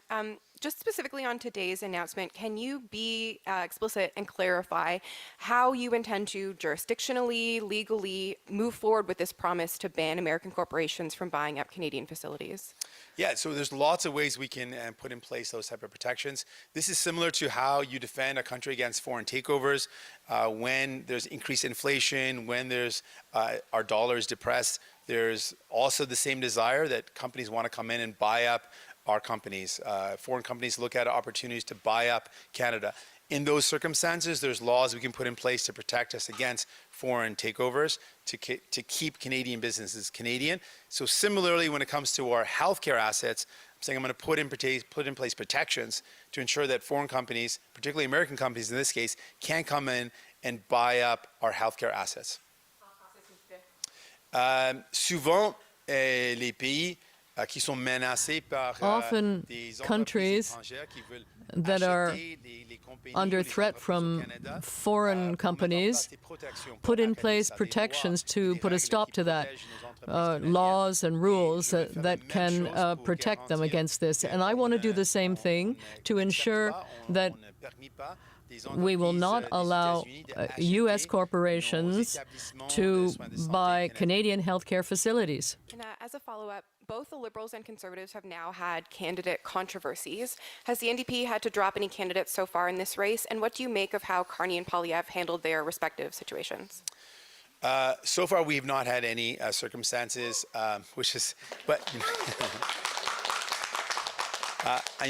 if things arise, though, we will make the best decision for our country, for our democracy, and so we'll be prepared to do that. I think with respect to Mark Carney, though, it was clearly a failure of leadership. What his candidate did was egregious, and it was to embolden foreign interference, is basically what his candidate did. And instead of taking a strong position of leadership to say that is wrong, someone that is going to encourage foreign interference, intimidation, and harassment of Canadians, a reality that many Canadians, far too many Canadians, are living with, the threat of foreign interference or intimidation, threats of violence. Instead of saying, I'm going to stand up and say that is wrong, he failed to show leadership. And I think that was a failure in that case. With respect to Pierre Poilievre, I'm not as aware of the details. I know that he removed a candidate. That candidate said things that were clearly wrong and should have been removed. Thank you. Now we'll take... oui. Je pense, donc, on n'avait pas eu des problèmes avec We have not had any problems with our candidates thus far. If a problem arises, I will make a decision that is appropriate for Canada and for our democracy. In terms of Mark Carney's decision, I can say that it was a failure of leadership on his part, because what his candidate did was a very serious thing. He basically encouraged foreign interference. And Mark Carney should have said, or he could have said, I'm against foreign interference, and I will defend Canadians who are facing that kind of foreign interference or intimidation or harassment or threats of violence. But he missed the opportunity to do that, and he failed to show leadership. Now, with Pierre Poilievre's decision, and what his candidate did was, of course, just as serious, so it was the right thing to remove him, but I'm not aware of all the details. So I can't say any more than that. Good morning. Canadians don't use online services like Maple or go to private clinics because they want to betray Canada's Medicare system. They go there because their healthcare needs are not being met. Their quality of life is impacted because of the state of the healthcare system in the province where they reside. You're a federal leader. Administering those provincial systems is not Ottawa's job. But if from Ottawa comes a ban on some of these services, aren't you just telling Canadians that they have to be satisfied with a lower quality of life here, that they can't have what they need to be healthy, that they have to leave the country to get services like that? If you ban it, but the provinces haven't provided a better, healthier, more robust public system, you're leaving people with no options. Not at all. That's not the approach that we're taking at all. People should be able to access healthcare online. People should be able to access healthcare with telecommunication services. But they shouldn't have to pay for that. That's the problem. They shouldn't have to be charged for it. That's the issue. We don't want Canadians to be charged for this. We don't want people profiting off of them. We want to make access of the services. People live in rural communities, need to use different ways to get in touch with their healthcare provider. We need to rely on technology sometimes. We have to be able to access people in different communities in ways that they can actually get quicker access to healthcare. But they shouldn't be charged for it. And this is the problem with a private cash for care approach. It means people end up paying out of pocket. It means if you can pay more money, you get more services. And then it sets up a two-tier system. And we know what that's like in America. This is the Americanization of our healthcare system that we don't want. This is what Penny is warning us about. What happens in America, when you get sick, you end up going bankrupt. When you get sick in Canada, you get care. You might have to worry about a parking ticket at the hospital, but you're not going to worry about getting the care that you need. And we got to improve that as well. But we got to fix our healthcare system. But that doesn't mean allowing people to get charged. It doesn't mean that if you got a deeper pocket, you get better care. That is the exact opposite of the dream of our Canadian healthcare system. And we got to fight back against that.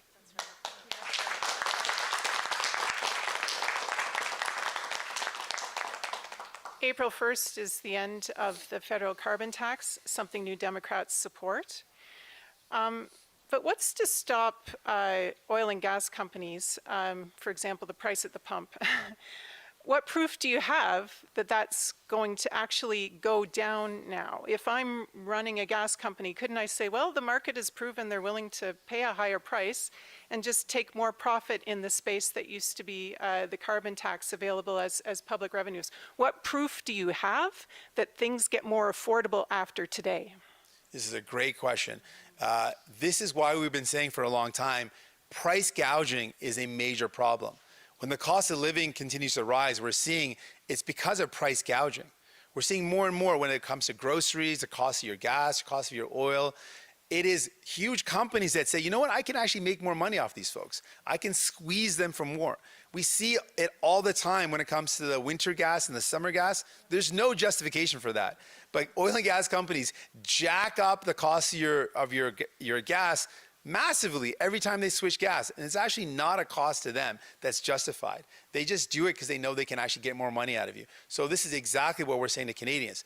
Let's watch very closely and see if these oil and gas companies jack up prices now, because prices should come down by removing it. But what we've said from the beginning is unless we put in place protections for Canadians against price gouging, big corporations are always going to find a way to make more and more money off your backs. That's why you need New Democrats to fight back. We're the only party that says we've got to stop price gouging. We've got to stop these companies from ripping you off. We've got to put in place more protections for you.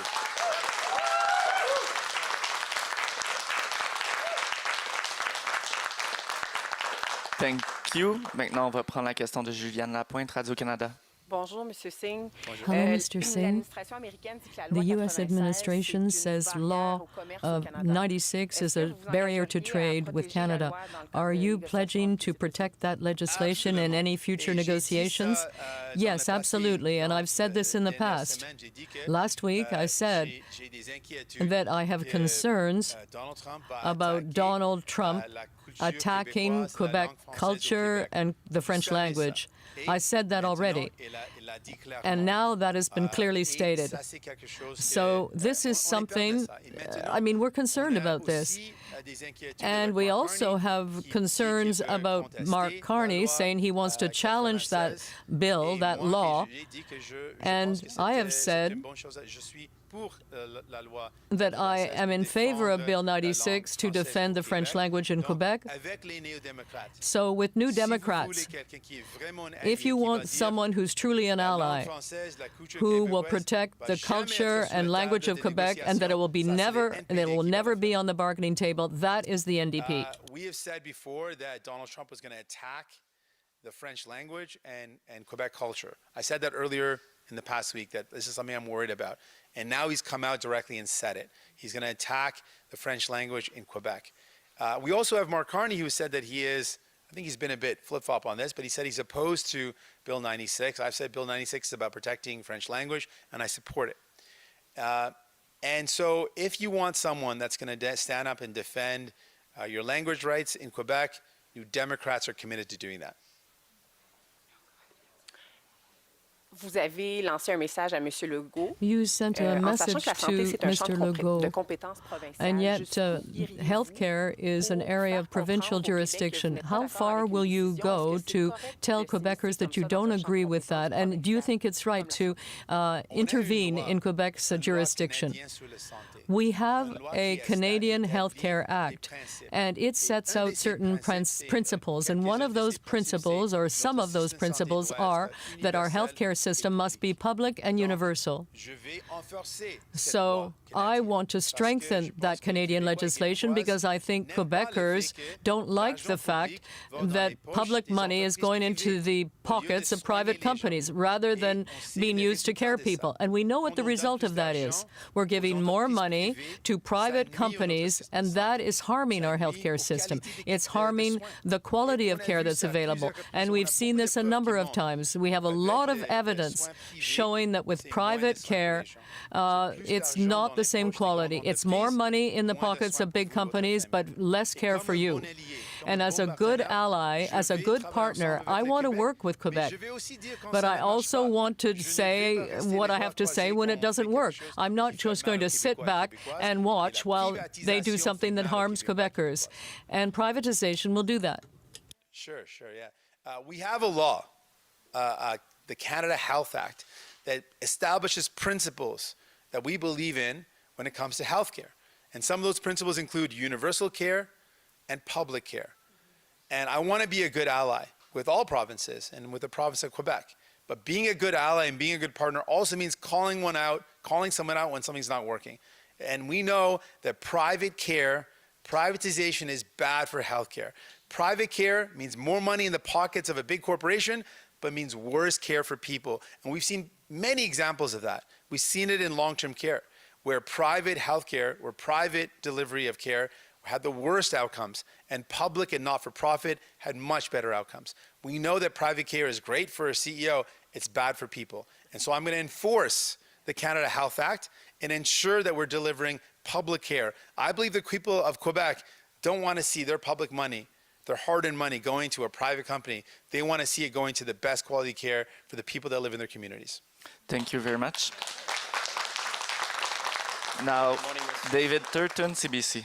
Thank you. Good morning, Mr. Singh. Pierre Poilievre said yesterday that people's biological clocks are running out faster than they can get money to buy a home. So we wanted to get your thoughts on this. Do you think it's appropriate for Poilievre to be invoking biological clocks and a woman's ability to get pregnant in this context?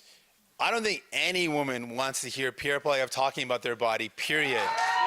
Period. Don't do it.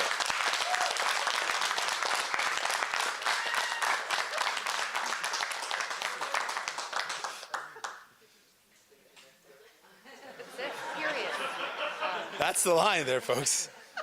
Tell us your name. Post that. En français. Je ne pense qu'aucune femme I veut don't que think any Pierre Poilievre woman parle wants de Pierre ses corps. Poilievre to talk about their body. Just don't do it.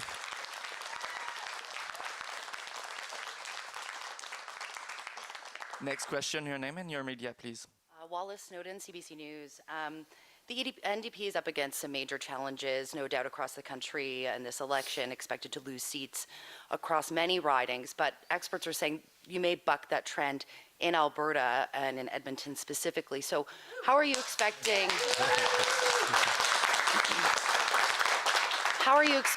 the vote to play out here, and also what are your ambitions for Edmonton? And if you could give the answer in English as well as français, s'il vous plaît. For sure, for sure. Well, I can tell you, folks predicted in Ontario that New Democrats defeat Conservatives in Alberta. So if you want someone who can defeat a Conservative, vote NDP. Merci. Next question. Tell us your name and your media, please. Fleur Tamkobensi, Radio-Canada en Alberta. Ma question va My rester question albertaine. is about things in Alberta. Alberta is the province that has seen the greatest population growth since 2021, and Stats Canada says the growth rate is more than 11%, and that also includes international immigration. Now, we're in an election campaign, and you say that you beat Conservatives, but we are in a Conservative bastion. How can the NDP adjust its priorities to attract newcomers to Alberta who are wondering who they should support in this election campaign? How can you get their support? Well, there are more and more Albertans who are looking at what the Premier of Alberta is doing with education, with health care, and they don't agree with it. They think it's the wrong thing to do, to cut education, because education is the very foundation of a society. It's the future of our children. So cutting health care means cutting something which is a value Canadians hold dear, taking care of each other. So Canadians coming to Alberta are looking what Danielle Smith is doing, and they're thinking, no, that's not the right thing to do. So we're presenting an alternative, a vision of Canada where we take care of each other, where we have a strong healthcare system, where we have an education system, where the federal government does its share and invests more in our universities and colleges. We have a society where we make investments in people, not in billionaires. And that is what we're offering the people of Alberta and everywhere in Canada. Yeah, for folks coming to Alberta, I think they see what Danielle Smith is doing and what the Conservatives are doing, cutting education, which is the foundation of a good society, the future of our kids, cutting healthcare, which is one of those values that Canadians hold dear. And they see Danielle Smith and Conservatives and say, you know, that's not what I believe in. I don't want that for my country. I don't want that type of Canada where you got to pay out of pocket to get care and only the richest get the best care and everyone else is left to suffer. I don't want that. And so we're saying to Albertans, well, you don't have to choose that. New Democrats beat Conservatives. New Democrats want to strengthen our healthcare, make it there for you and strong. We want to strengthen our public services and take care of each other. That's who we are as Canadians, and that's who New Democrats are. Thank you. Next question, Daryl Greer, Canadian Press. Just specific to this announcement, with the banning of American corporations trying to enter our healthcare space, we have here in Western Canada TELUS that has seen a void and introduced TELUS Health. So what about Canadian corporations who might try and enter the space and profit, as you have just criticized? Yeah, one of the things that we included in our announcement today is that as a condition of funding, a condition of federal funding, we're going to require provinces to crack down on cash for care. We believe in people getting access to care over the phone, over Zoom, over telecommunications. That's great. but we don't want people paying for it out of pocket. So we're going to require rules that crack down on cash for care, use the technology, increase access, but don't pay people for it, or don't charge people for it. Thank you. Last question in Mountain Journal. We're standing in a riding in Edmonton Centre that for 20 All right, years we've been has been a taking you horse live race to between Edmonton, where NDP Leader Jagmeet Singh has been making an announcement on this day 10 of the federal election campaign on health care and reaffirming the NDP's commitment to universal public free health care, and saying that he would put into place, were he elected to be Prime Minister, parameters that would prevent American and Canadian private agencies from taking over various forms of supplementary health care, that Canadians should not have to pay for access for their basic health care needs. Let's turn to CBC's Kate McKenna, who's joining us once again from Ottawa. So lots of questions about the ability of Ottawa to manage health care when it's really a provincial jurisdiction, but also once again, the topic of the day creeping into the conversation, which is the Liberal former candidate Paul Chang and his now removal as a candidate. Let's talk about all that, Kate. Yeah, maybe we can start there. NDP Leader Jagmeet Singh was asked about Paul Chang, a Markham candidate who has since stepped down after making comments about a Conservative candidate, saying that he should be turned in for a bounty that was put on his head. And overnight, around midnight, he said that he was going to be stepping out of the race after Mark Carney spent the day defending him. And then that evening, the RCMP said they were investigating comments that were made. So Jagmeet Singh stepped in. He said it was a failure of leadership on the part of Mark Carney. He didn't take the comments that were made seriously enough. He didn't condemn them enough, and he made a mistake by not dropping the candidate immediately once that came to light. He was also asked about a Conservative candidate who has stepped down. There's a contrast there. The Conservatives, once this allegation came out, the Conservatives dropped the candidate immediately, but this is Mark McKenzie, who is in Windsor, who was found on a podcast to have made comments about supporting the death penalty and possibly even for Justin Trudeau. So a contrast there. Jagmeet Singh saying that he, so far, has not had any candidates that have been forced to resign or that he's had to fire so far in this campaign, but of course it's still ongoing. So he seemed to recognize that, and when people were cheering behind him, he said, "Well, if it happens, we'll deal with it in the appropriate way." But I also wanted to touch on something that he said about comments Mark Carney made earlier today. Mark Carney said that he's not necessarily going to expand pharmacare. Pharmacare right now in some provinces covers diabetes medications and contraceptives. The framework was put into place with the goal of expanding it to cover more drugs and services for Canadians.